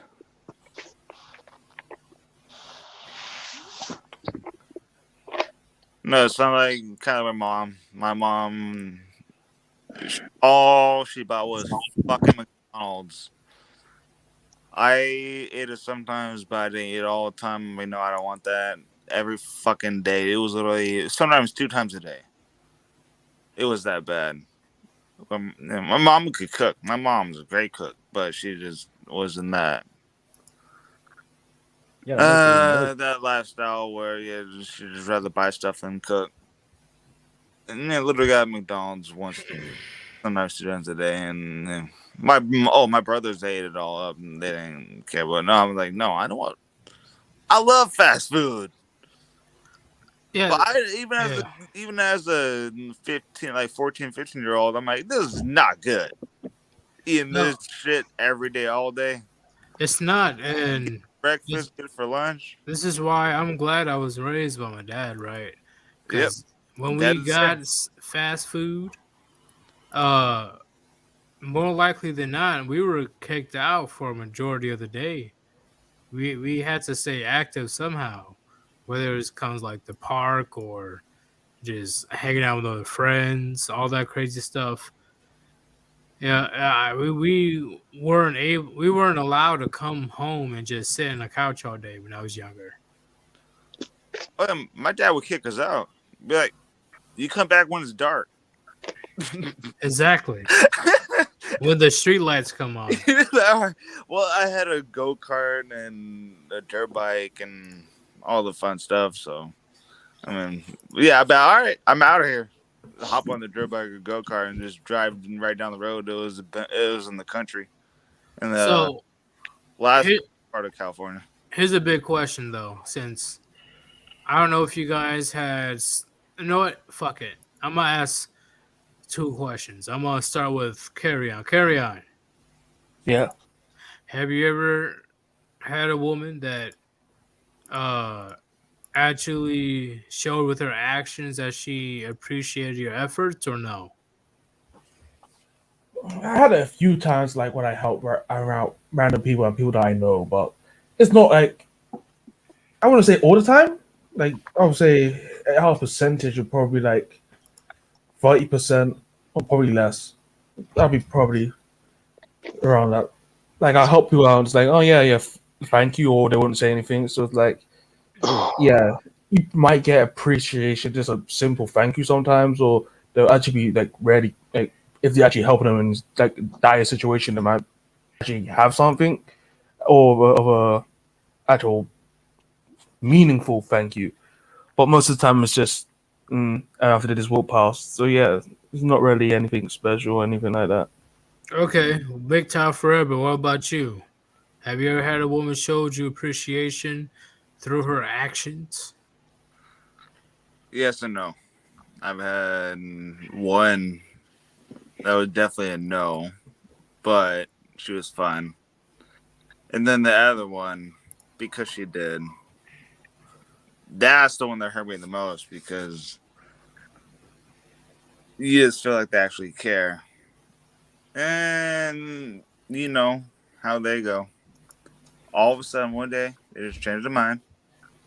And what I found out, it was her friends getting her in her head.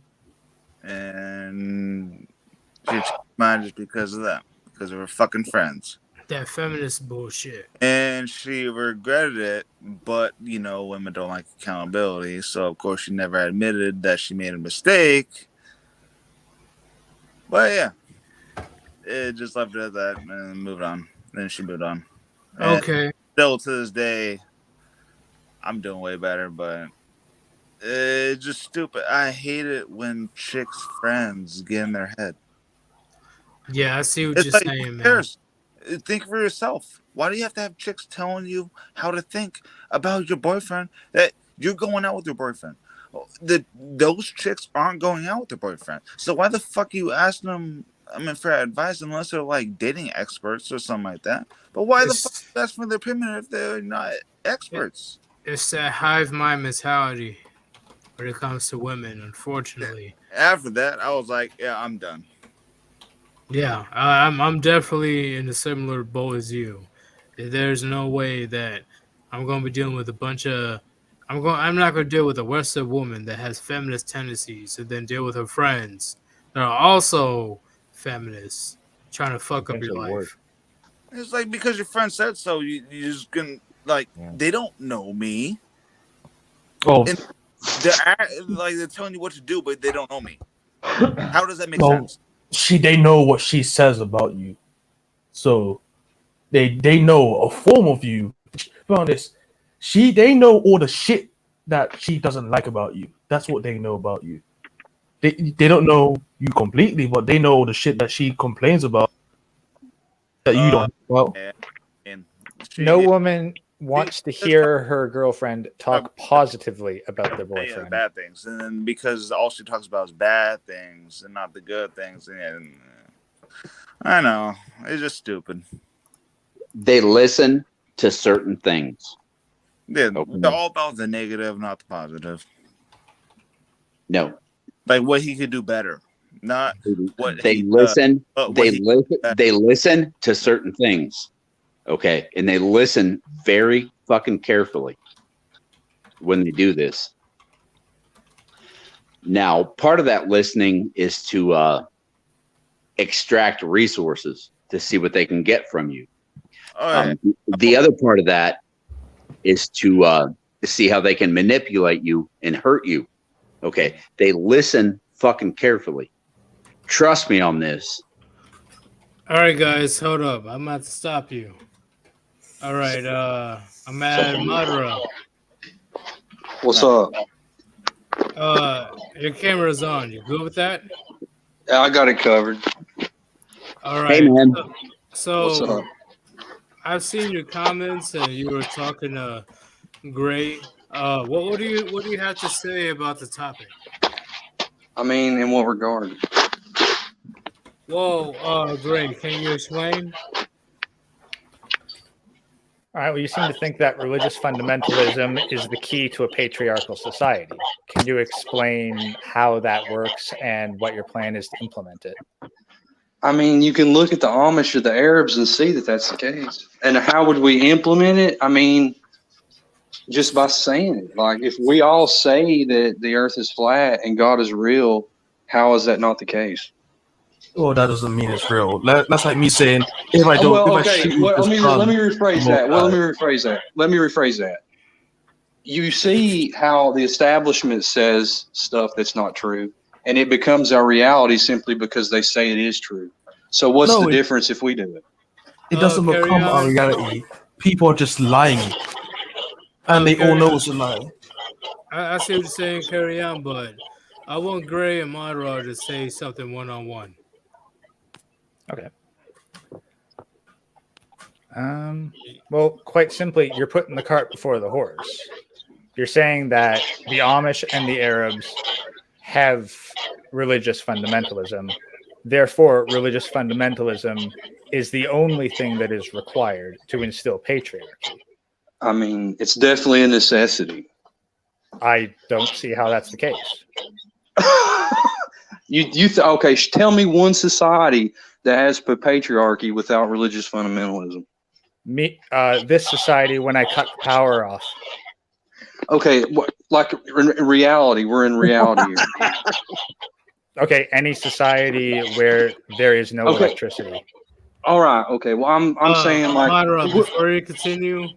Yeah. Hey y'all. Hey, I'm gonna put you guys in the background for now because I really do want to hear this conversation.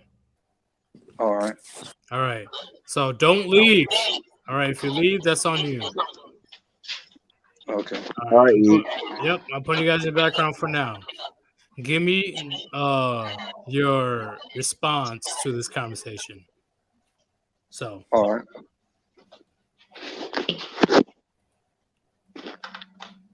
All right, man. Go for it.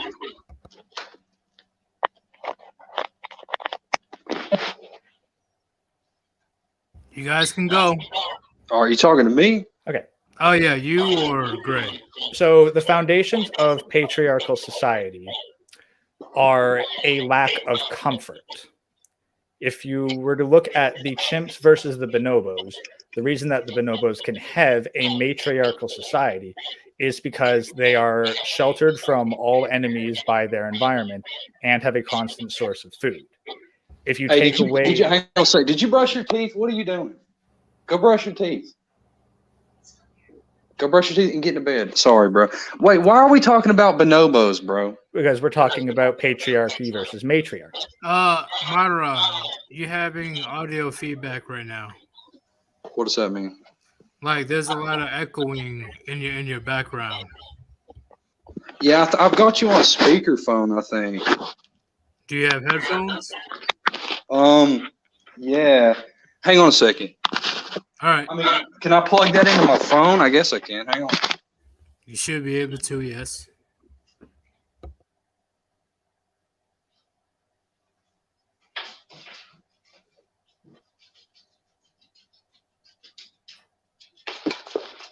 Oh, shit, it's a USB. Yeah, I can't plug that shit in my phone. All right, sorry, bro. Just listen, we're just going to have to make this short and sweet, all right? Okay, so my argument is that religious fundamentalism is not necessary and does not guarantee patriarchy. Rather, it is a scarcity of resources and a constant threat that gives the male the power. The only reason that we live in a matriarchal society now is because there are very few men at the top that hold all the power and thus disempower the individual man.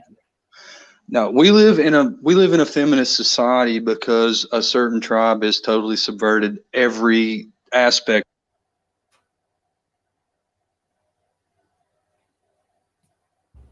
What happened now? What? Madara, are you there? Gray, you there? Yeah, I'm here. Can you hear me? Yeah, we can hear you now, yeah. All right, look, we live in a feminist society because we're subverted. It has nothing to do with like just normal rich people doing this or that. Like, y'all know the deal. Like, they have, how they did it was they concentrated authority in the central authority, in a secular authority, and they're using that to deconstruct every aspect of our society. They're telling, look what they're doing. They're saying you can be any gender you want, you can do this, and they're using the secular authority of the state to make it a reality. So what I'm saying is we have to shift that authority back to ourselves, and the only way we're going to be able to do that is through religion. Now you see that's a contradiction. If we are shifting responsibility to ourselves, then we are not submitting to a religious authority. What? Dude. Okay, I mean, You can either have a theocracy or you can have individual empowerment. Okay. if you're Would just you going to would you shift the say that the power- Amish would you say that the Amish have a theocracy? I would agree that I would say they do. That's what I'm saying. I'm saying we need to create a theocracy. But the Amish do not live in the modern world. Who wants to live in the reject modernity, dude? Who wants to You're live in on the modern internet. world? Why are you in the modern world if you don't agree? I'm using the internet but we don't have to go. We don't have to ride horses and give up everything. But we do. Then you don't want to be like the Amish. Well, majority lives in the modern world. Right. We can still live in the modern world, but we have to distance ourselves from the influence of secular authority, because if we don't, they're going to use it to take us apart like they have. Secular authority gains power when there is comfort. If you want to live in the modern world, you want to live in a comfortable world, you're going to live in a world with secular authority. Who wants to do that? You do, because you want to keep the internet and electricity. We can have it both. We can have our cake and eat it too. Look, and I can prove that. I can prove that. Look at the Arab countries like Saudi Arabia and the places. They have their cake, they eat it too. So can we. They're getting more feminized every year, man. Right, okay, but the bottom line is they have modern shit and they still have they're losing it. They had it when they didn't have modern shit. Now that they have modern shit, do they have it right now? Yes or no? Okay, so you're saying that it's okay if we get it 50 years from now?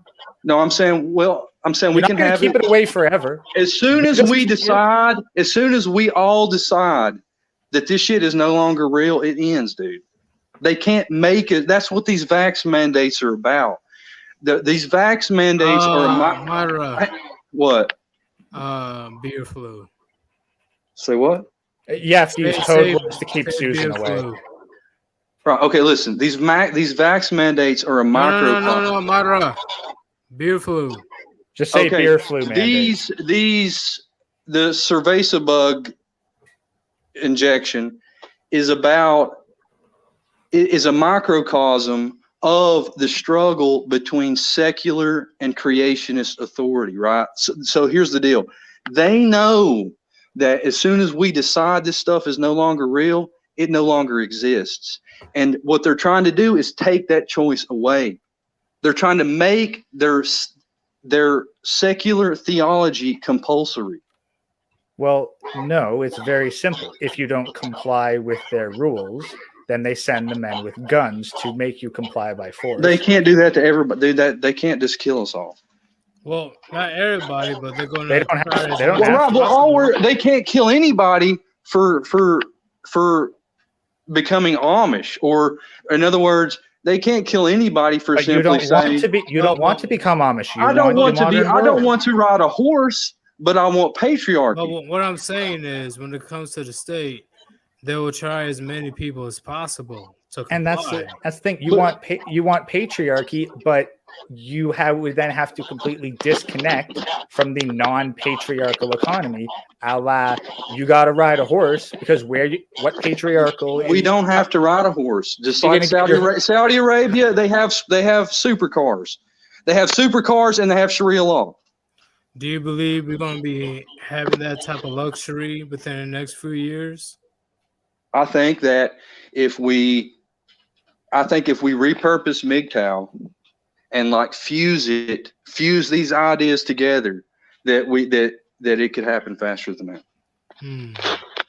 I think that, in other words, if we explain to people that the only way men can go their own way is in the context of that perception of a creationist society, that authority we had as men in the old days come from that. Yeah, we did. No, we didn't. Don't we have to? We just submitted to different masters. But don't we have to make feminism disappear by making the quote unquote lights disappear? And how are you going to enforce patriarchy when there's a huge army of men with guns? We that will enforce stop we you? enforce patriarchy the same way the Amish do. The Amish don't literally physically force people. But you They still do. want to be part of the economy. They do. They do it through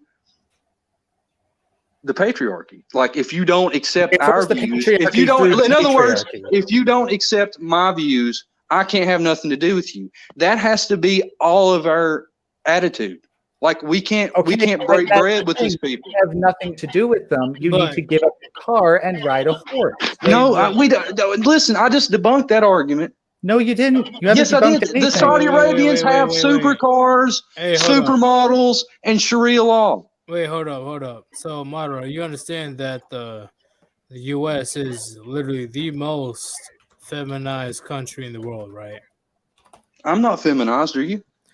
I'm talking about with women. I mean, we live in a zogged out society, but not everybody so you does. don't think it's the worst compared to every other country? I mean, in a lot of feminism. Yeah, in a lot of ways, yeah, or definitely, I agree with that. So when it comes to that point, right? And I'm seeing what you're saying, but how are we able to, unless shit hits the fan, right? How are we able to control all these women with these ideologies when they were raised since birth that men are obsolete, female is the future, etc.? Well, that's a valid point. Like so how we would do that would be to first of all, the reason how flat Earth ties into this is it's possible to get people to the point where they see that it's fake. Okay, I mean I do it all the time. Okay, and once they realize that, the divorce happens right then, automatic. Okay. If we foster and create that perception and cast that net wide, I mean, Christianity exists. I mean, Christians exist. I mean, we're a Christian country. There's millions and millions and millions of Christians. If we give them that, they will run with it. But what about the Really? people that are immigrating to the U.S. and they still want to keep their religious roots, especially Islam? I mean, I don't agree with immigration. I don't like immigration. Let me ask you this about Christians. Is it a Christian church if it has a female preacher? No. Okay, then how many churches are actually Christian? Dude, the church I grew up in has a female preacher. I totally agree. Yeah. But that's not the case in every instance. Like, okay, but you're making the case that there's millions, enough to completely separate from society in one fell swoop. I'm saying that no, objectively, maybe not one fell swoop, but definitely enough to create a schism and create that necessary space to where we can reestablish our authority through a religious context. Yeah, and then the men with guns come, kill all. But it's not illegal. They don't come. The men with guns don't come after. They will make it illegal. Oh, see, okay, well that's okay. Well, what you're talking about is like the end of the world. Now that they might want to do that, but what I'm telling you is we have to flex that muscle right now before that becomes the case. Excuse me. If we don't flex those muscles now, what you're saying will eventually become true. Eventually, they're going to get to a point to where they're going to be able to outlaw straight up Christianity, because you're in a matter of fact, just by being a Christian, you're denying their scientism. So yeah, they want to outlaw all religion. In communist countries, they hate religion. And this is the ultimate goal, right? Is to get rid of all religion and have everybody under one central secular authority that defines every aspect of our existence. So, are you talking about our religion or just any religion? Any religion? The communist sees any religion as competition to their authority. Because think about it, in the same way the vaccines, Amish aren't going to take any vaccines. Amish aren't going to go along with any of this. And that's why they hate religion, because they see it as competition to the authority of the state. I mean, we all know this. We all know The Amish are divorced from the society on an economic level, so that's why they live in a very outdated system. That's why you can't have your car. I don't think they live. Goods. You can't have your electricity. You can't have your clean running water. You can't have your pumped gas. Bro, hang on a second, bro. You got it backward. You got it twisted for one thing. The Amish eat better than we do. They drink cleaner water than we do. They're more healthy than we are. They've never had a vaccine in their life. They were born at home. They have their mothers. Dude, you're comparing apples to oranges, dude. I'm just saying you're losing all these luxuries. Yeah, they have cleaner water because it's hand pumped from the well in their backyard. That's right. That's exactly right. Okay, but you don't want that. You want yes, your I car. do. What? How are you telling me what I want, bro? You don't want to. I'm saying we don't have to. We don't have to do it exactly like they're doing it, right? Yes, we don't have. Because otherwise, we don't. Because then we're independent. Because we're You can have it both ways. Saudi Arabia has it both ways. Okay, great. No, they don't. Madara, so what's your overall premises? Because I would like to know what's your overall conclusion on this. My overall conclusion is that if we don't flex that muscle and use our freedom of religion, we're going to lose it. So when it comes to freedom of religion, right? As you said, it doesn't matter per se what religion it is, whether it's Judaism, Christianity, or Islam. If we don't flex our muscle, all that will be lost. That's their goal, yeah. Okay. So, Gray, what do you have to say about, what do you have to say about that? I'm saying that the time to do that was a century ago. I agree with that. I agree with that. I agree with what he just said. So it's already too late. No, it is. But hang on, please. Let me get this last point. Shut up for 5 seconds. I agree with what he said that the time to do that was 50 years ago, 100 years ago. But Yeetus, can you please late is better. Late is better than never. Late is better than never, boys. It's better than ever. Yeetus, quite frankly, I cannot speak with someone who's constantly talking over me. I said I'm sorry. I'm done. So Gray is saying is pretty much we should have done this shit 100 years ago. You're saying is we still have a chance and it's better late than never. Yes. Okay. I want to hear what Gray has to say. I want to hear what he has to say. Your reliance on Saudi Arabia is based on a very limited view of their country and the trajectory they are going on. Your insistence that we just need to get a large group together and start flexing our muscle will be nipped in the bud by the massive overreaching tech oligarchy that is monitoring everywhere for such activities. We will be subverted. We will be hunted down. It will never reach any sort of critical mass. If you want it to reach some kind of large mass, you cannot have it while being with modern society because you are dependent on the economy. You will need to go all the way the Amish did because that is the only reason that the Amish can be the way they are. Everyone who took steps less extreme than the Amish in divorcing from the modern world got subverted by the very system that you're advocating against. And Saudi Arabia will fall in time, just like every other society that did not maintain the Amish level of technology. That's my thoughts. Okay, I see what you're saying, Gray. Madara, what do you have to say to that? I have to say to that that Saudi Arabia is certainly in a much better position than we are, and that any amount of success is better than none. And I'm saying that it's not, you can't say for sure, for certainty that Saudi Arabia will end up, for example, like us? Like, how long do you think it's going to take for Saudi Arabia to end up in our situation where you have women equal to men? That's literally never going to. You think that in Saudi Arabia that they're going to be having abortions and women are going to be equal to men? That might happen. No, I predict that would never happen, because the average Muslim, the average Arab is not going to play that. May I give you an example? Yeah, sure.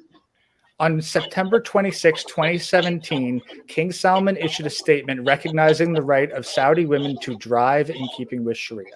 Yes. Licenses were set to be issued to women starting on 24th June 2018. Yes, I agree that that's certainly happening. But here's the thing.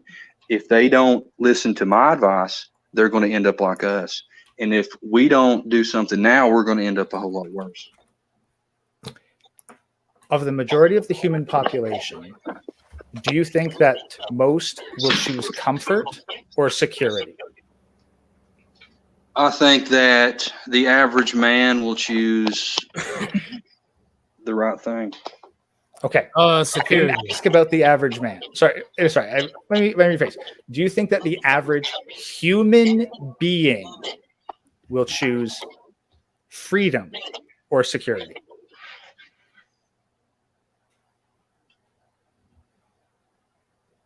You there, Madara? I think the average American would choose freedom. You are a fool. I mean, that's a little harsh, don't you think? Well, if you look at the entire he's like, you are scum. No. If you look at the entire seriousness. population of the United States and think that the average person I think on that the street, the average person doesn't mean anything to me. The average man is what means something to me.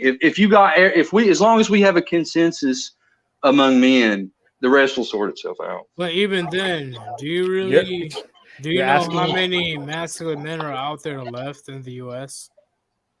I think that even the lowest fucking twink has the capability to pull itself up out of that hell. As long as we give them a hand up, as long as there's some kind of way out of it, as long as we provide some kind of alternative, because right now there's no alternative, dude.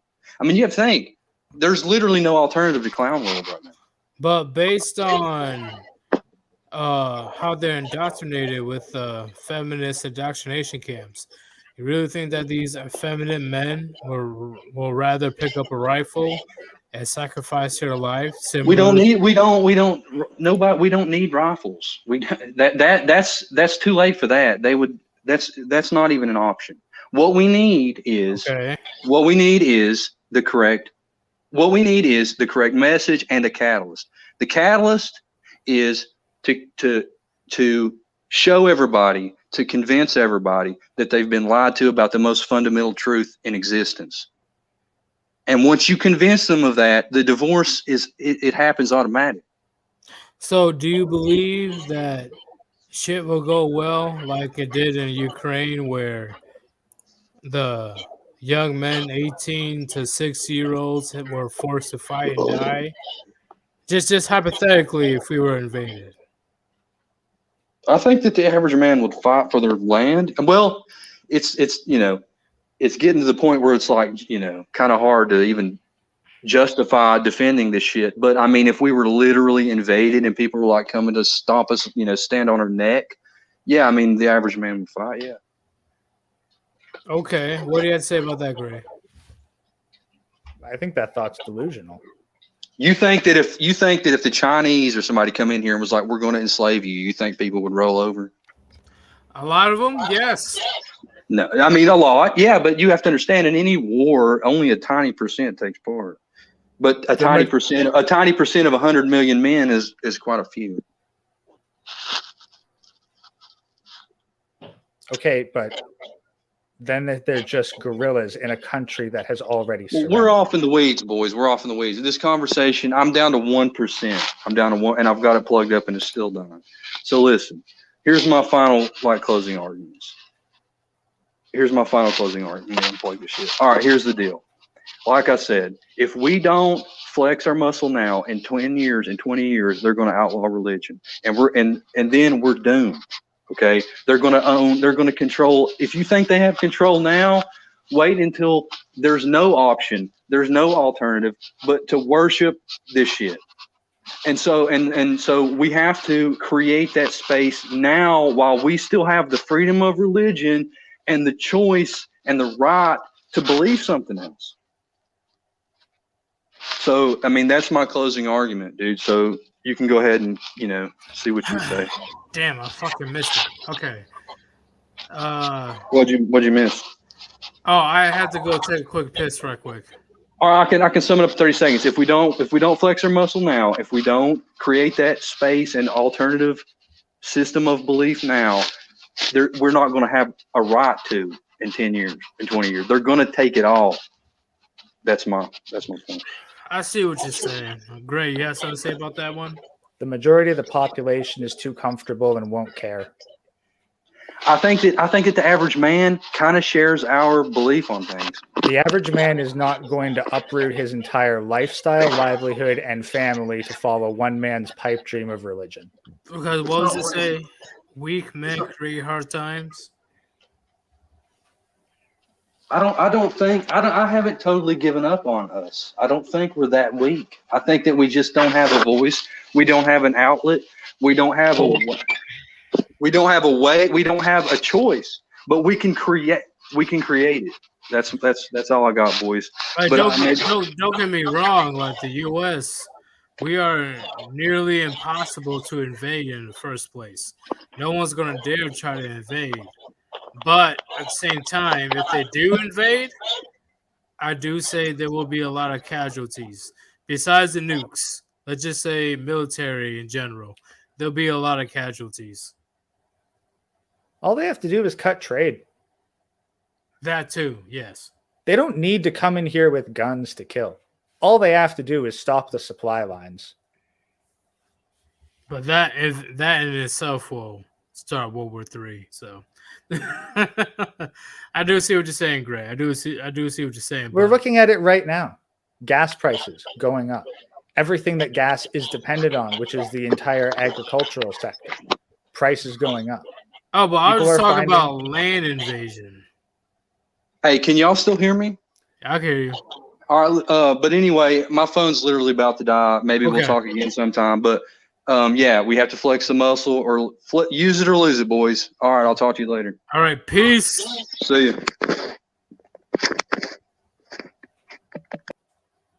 I'll be honest, I still have no idea what the actual flexing of the muscle is. It sounds like you're trying to create a cult and create a parallel economy while also not giving any of the luxuries of the modern day. I do not see how that is at all possible to separate off from society. Saudi Arabia started in that hardship. They started from that, and they are being corrupted by all these things. Like, you can't just say, like, well, Saudi Arabia has this stuff, therefore we can chunk ourselves off from the rest of society with all the baggage that stuff entails and be able to revert back a century or so. That's not how it works. It's a massive oversimplification. Yeah, I see what you're saying then, but I'm going to add everybody back, and we're going to see their opinions on this. All right.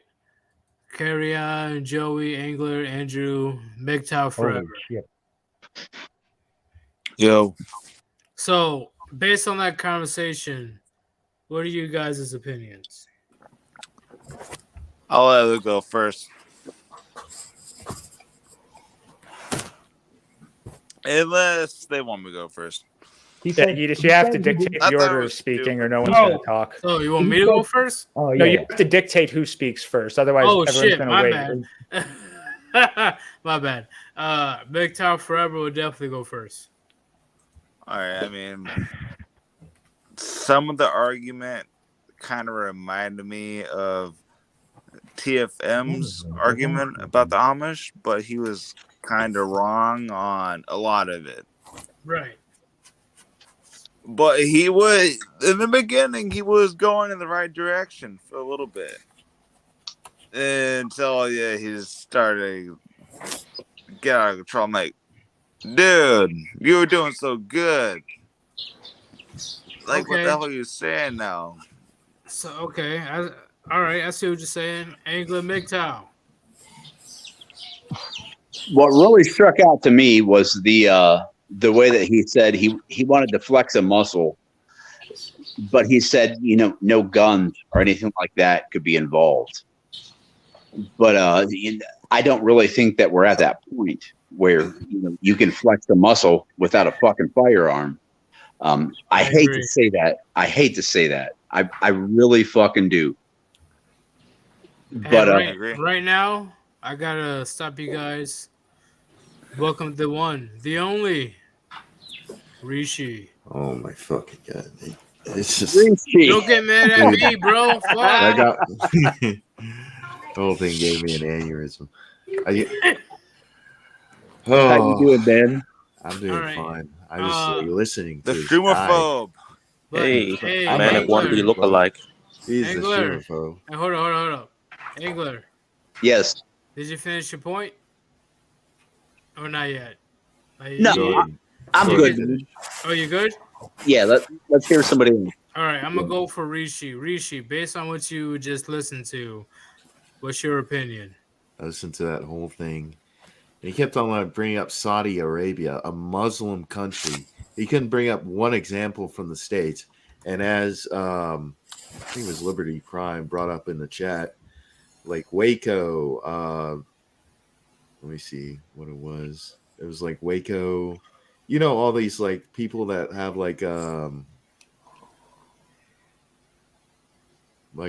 compounds and stuff like that, but then the feds come in.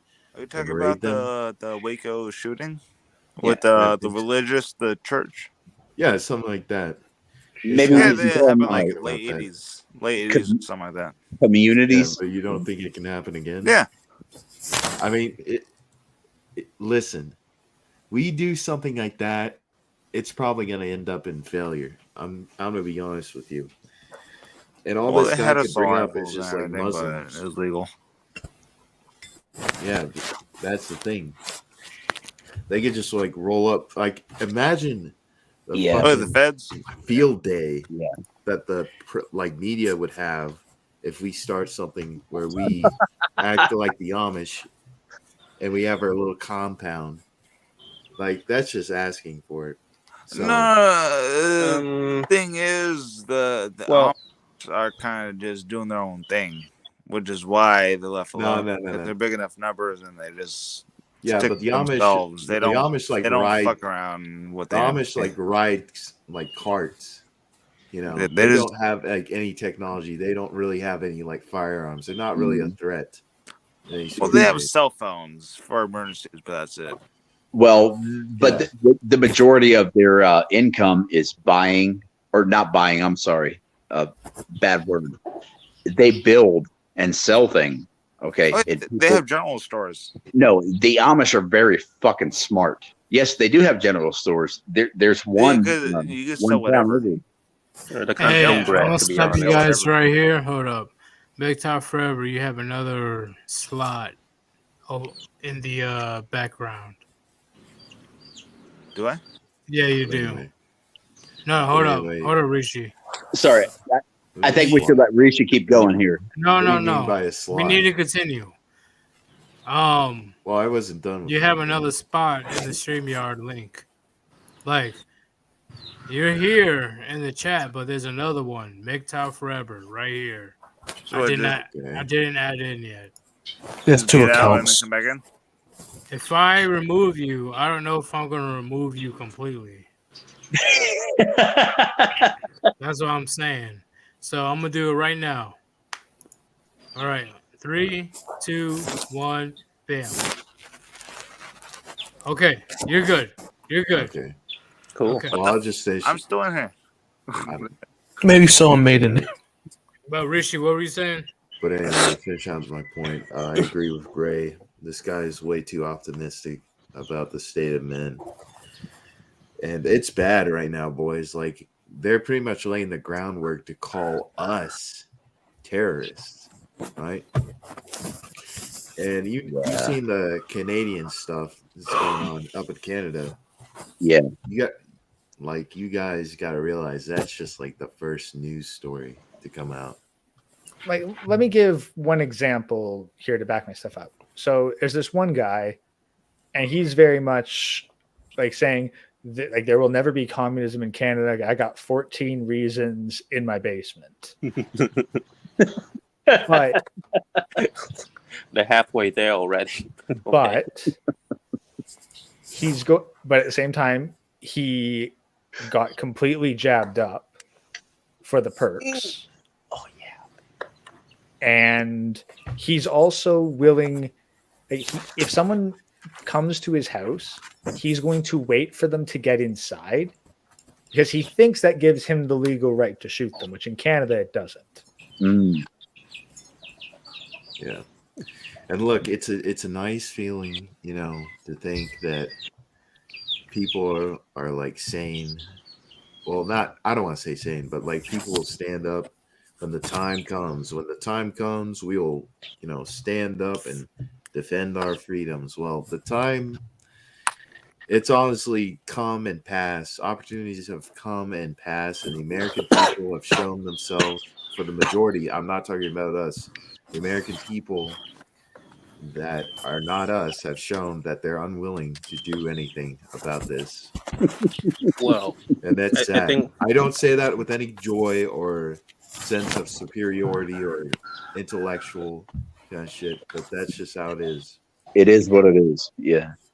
Well, I think they would do something once they're starving to death or digging their own grave. So we'll see. When it's too late. That's the thing. When they can no longer afford to put gas in their trucks and food on their table, then they will do stuff, but it will not be as an organized group. It will be a whole bunch of individual pockets fighting for their own survival. It's just going to be chaos. Yeah, it's going to be like the French Revolution. Yeah. Unless I'm mistaken, I think he's talking about a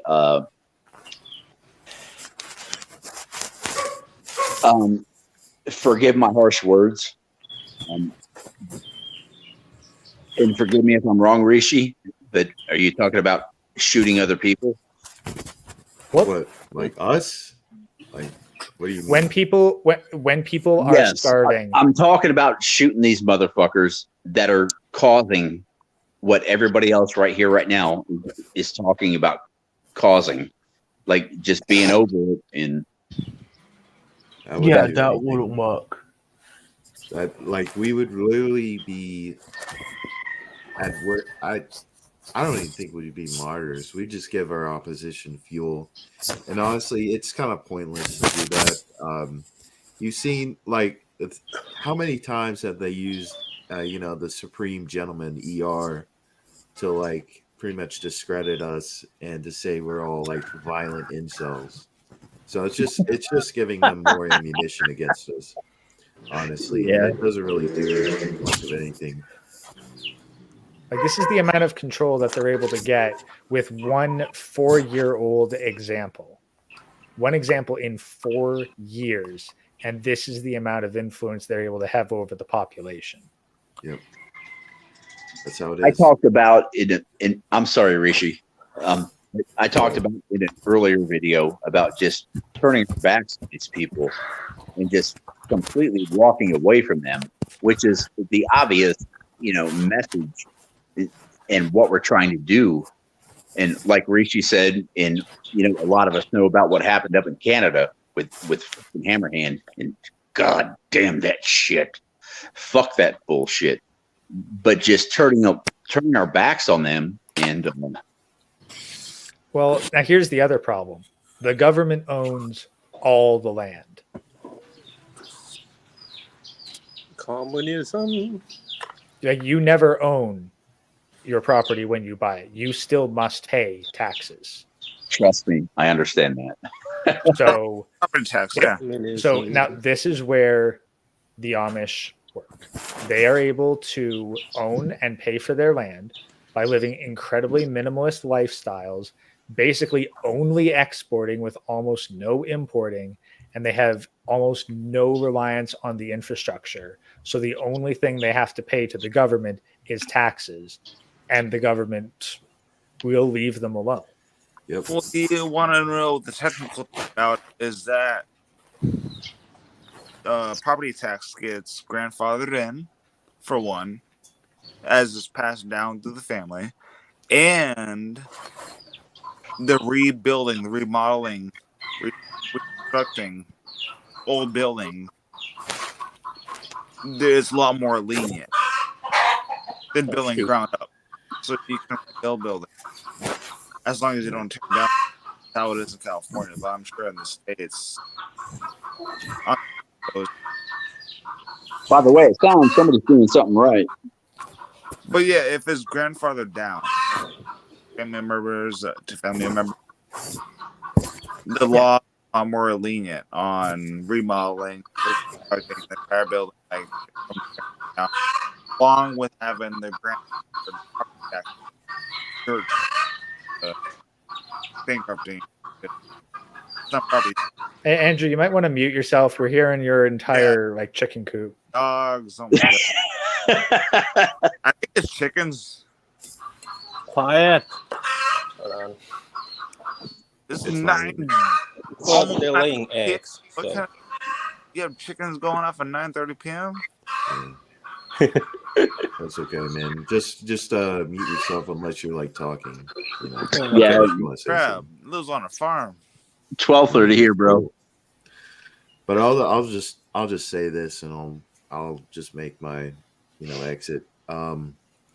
Gentlemen, you have to keep in mind that the world will see us as like these like weirdos, degenerates, monsters, blah blah blah blah blah.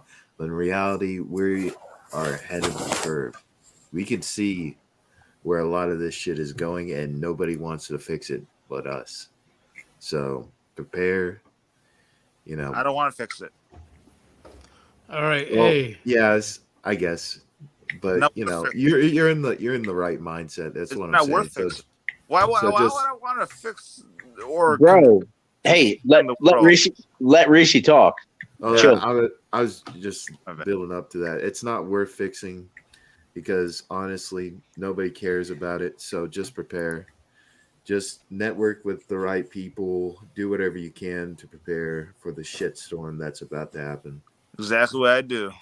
100% agree. All right, everybody. Thank you for joining, but I need to eat some food. I didn't eat anything today. All right. I gotta start cooking these ribs. So thank you. Cabbage. Yeah, thank you for joining, Cabbage. everybody. Thank Good you. hanging out with you guys. There definitely will be a live stream tomorrow, and depending on whenever I'm able to test the new overlay, you guys are gonna be seeing a new, completely different live stream. It's gonna be crazy.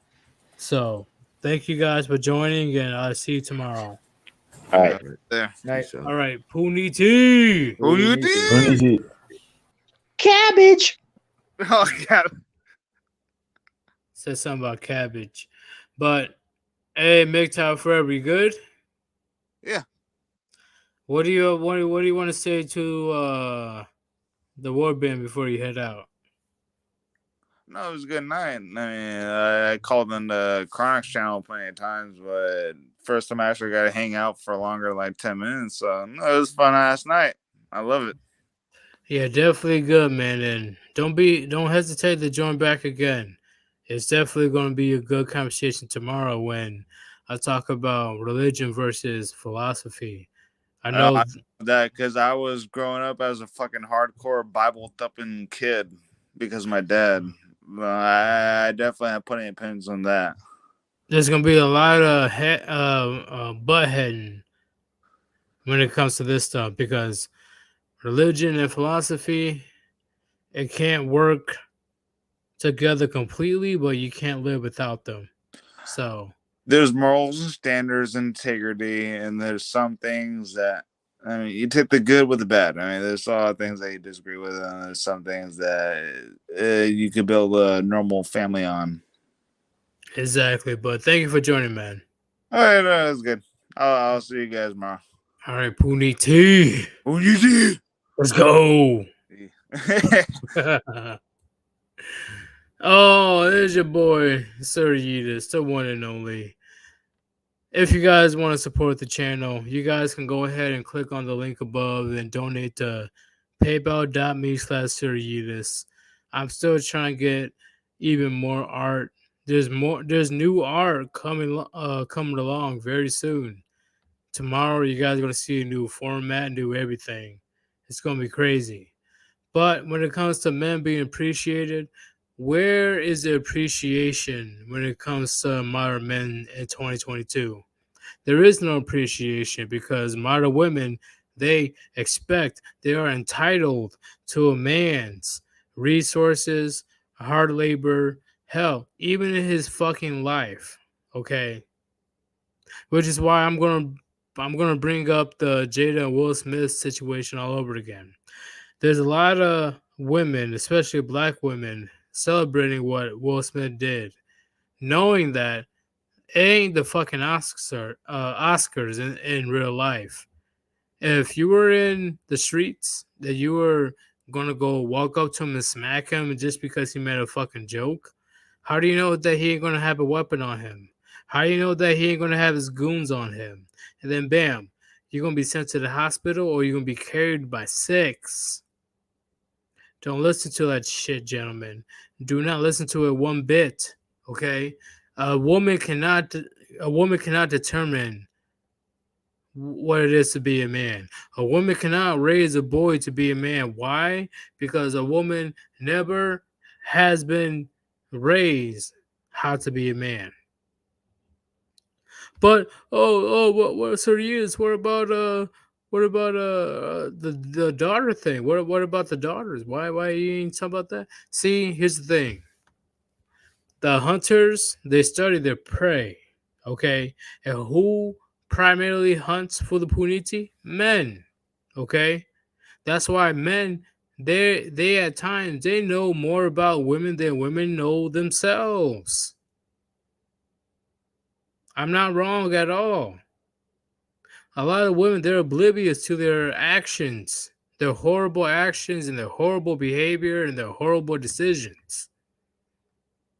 I'm telling you, gentlemen, once you learn how the female mindset really works, once you learn what hypergamy works, once you learn what the female nature works, it's too easy because, in at least in my opinion, they're carbon copies of themselves. There's no difference. Whether it's your girlfriend, your friend, your cousin, your sister, your mom, they always, if there's no male guidance in the house, they always resort to self-destructive behavior. And then when that happens, they love to blame men. They love to blame men for their horrible behavior and decisions. All I'm saying is, gentlemen, you don't have to deal with that. You need to go somewhere where you will actually feel appreciated for your hard work. Hell, you don't even have to have some type of boo thing. Okay? Go somewhere else where you will definitely be appreciated as a man. Like, holy shit, you built this by yourself. You did this by yourself. You're a self-made man by yourself. Remember, gentlemen, you guys saw my previous videos. There's women out there that really believe that you have to make 500 grand or more. 500 grand or more to even drop into her DMs. Think on that, gentlemen. Think on that. This is Sir Yeetus. Hopefully you guys listen to various gems that I dropped today.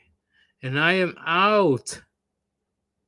Peace.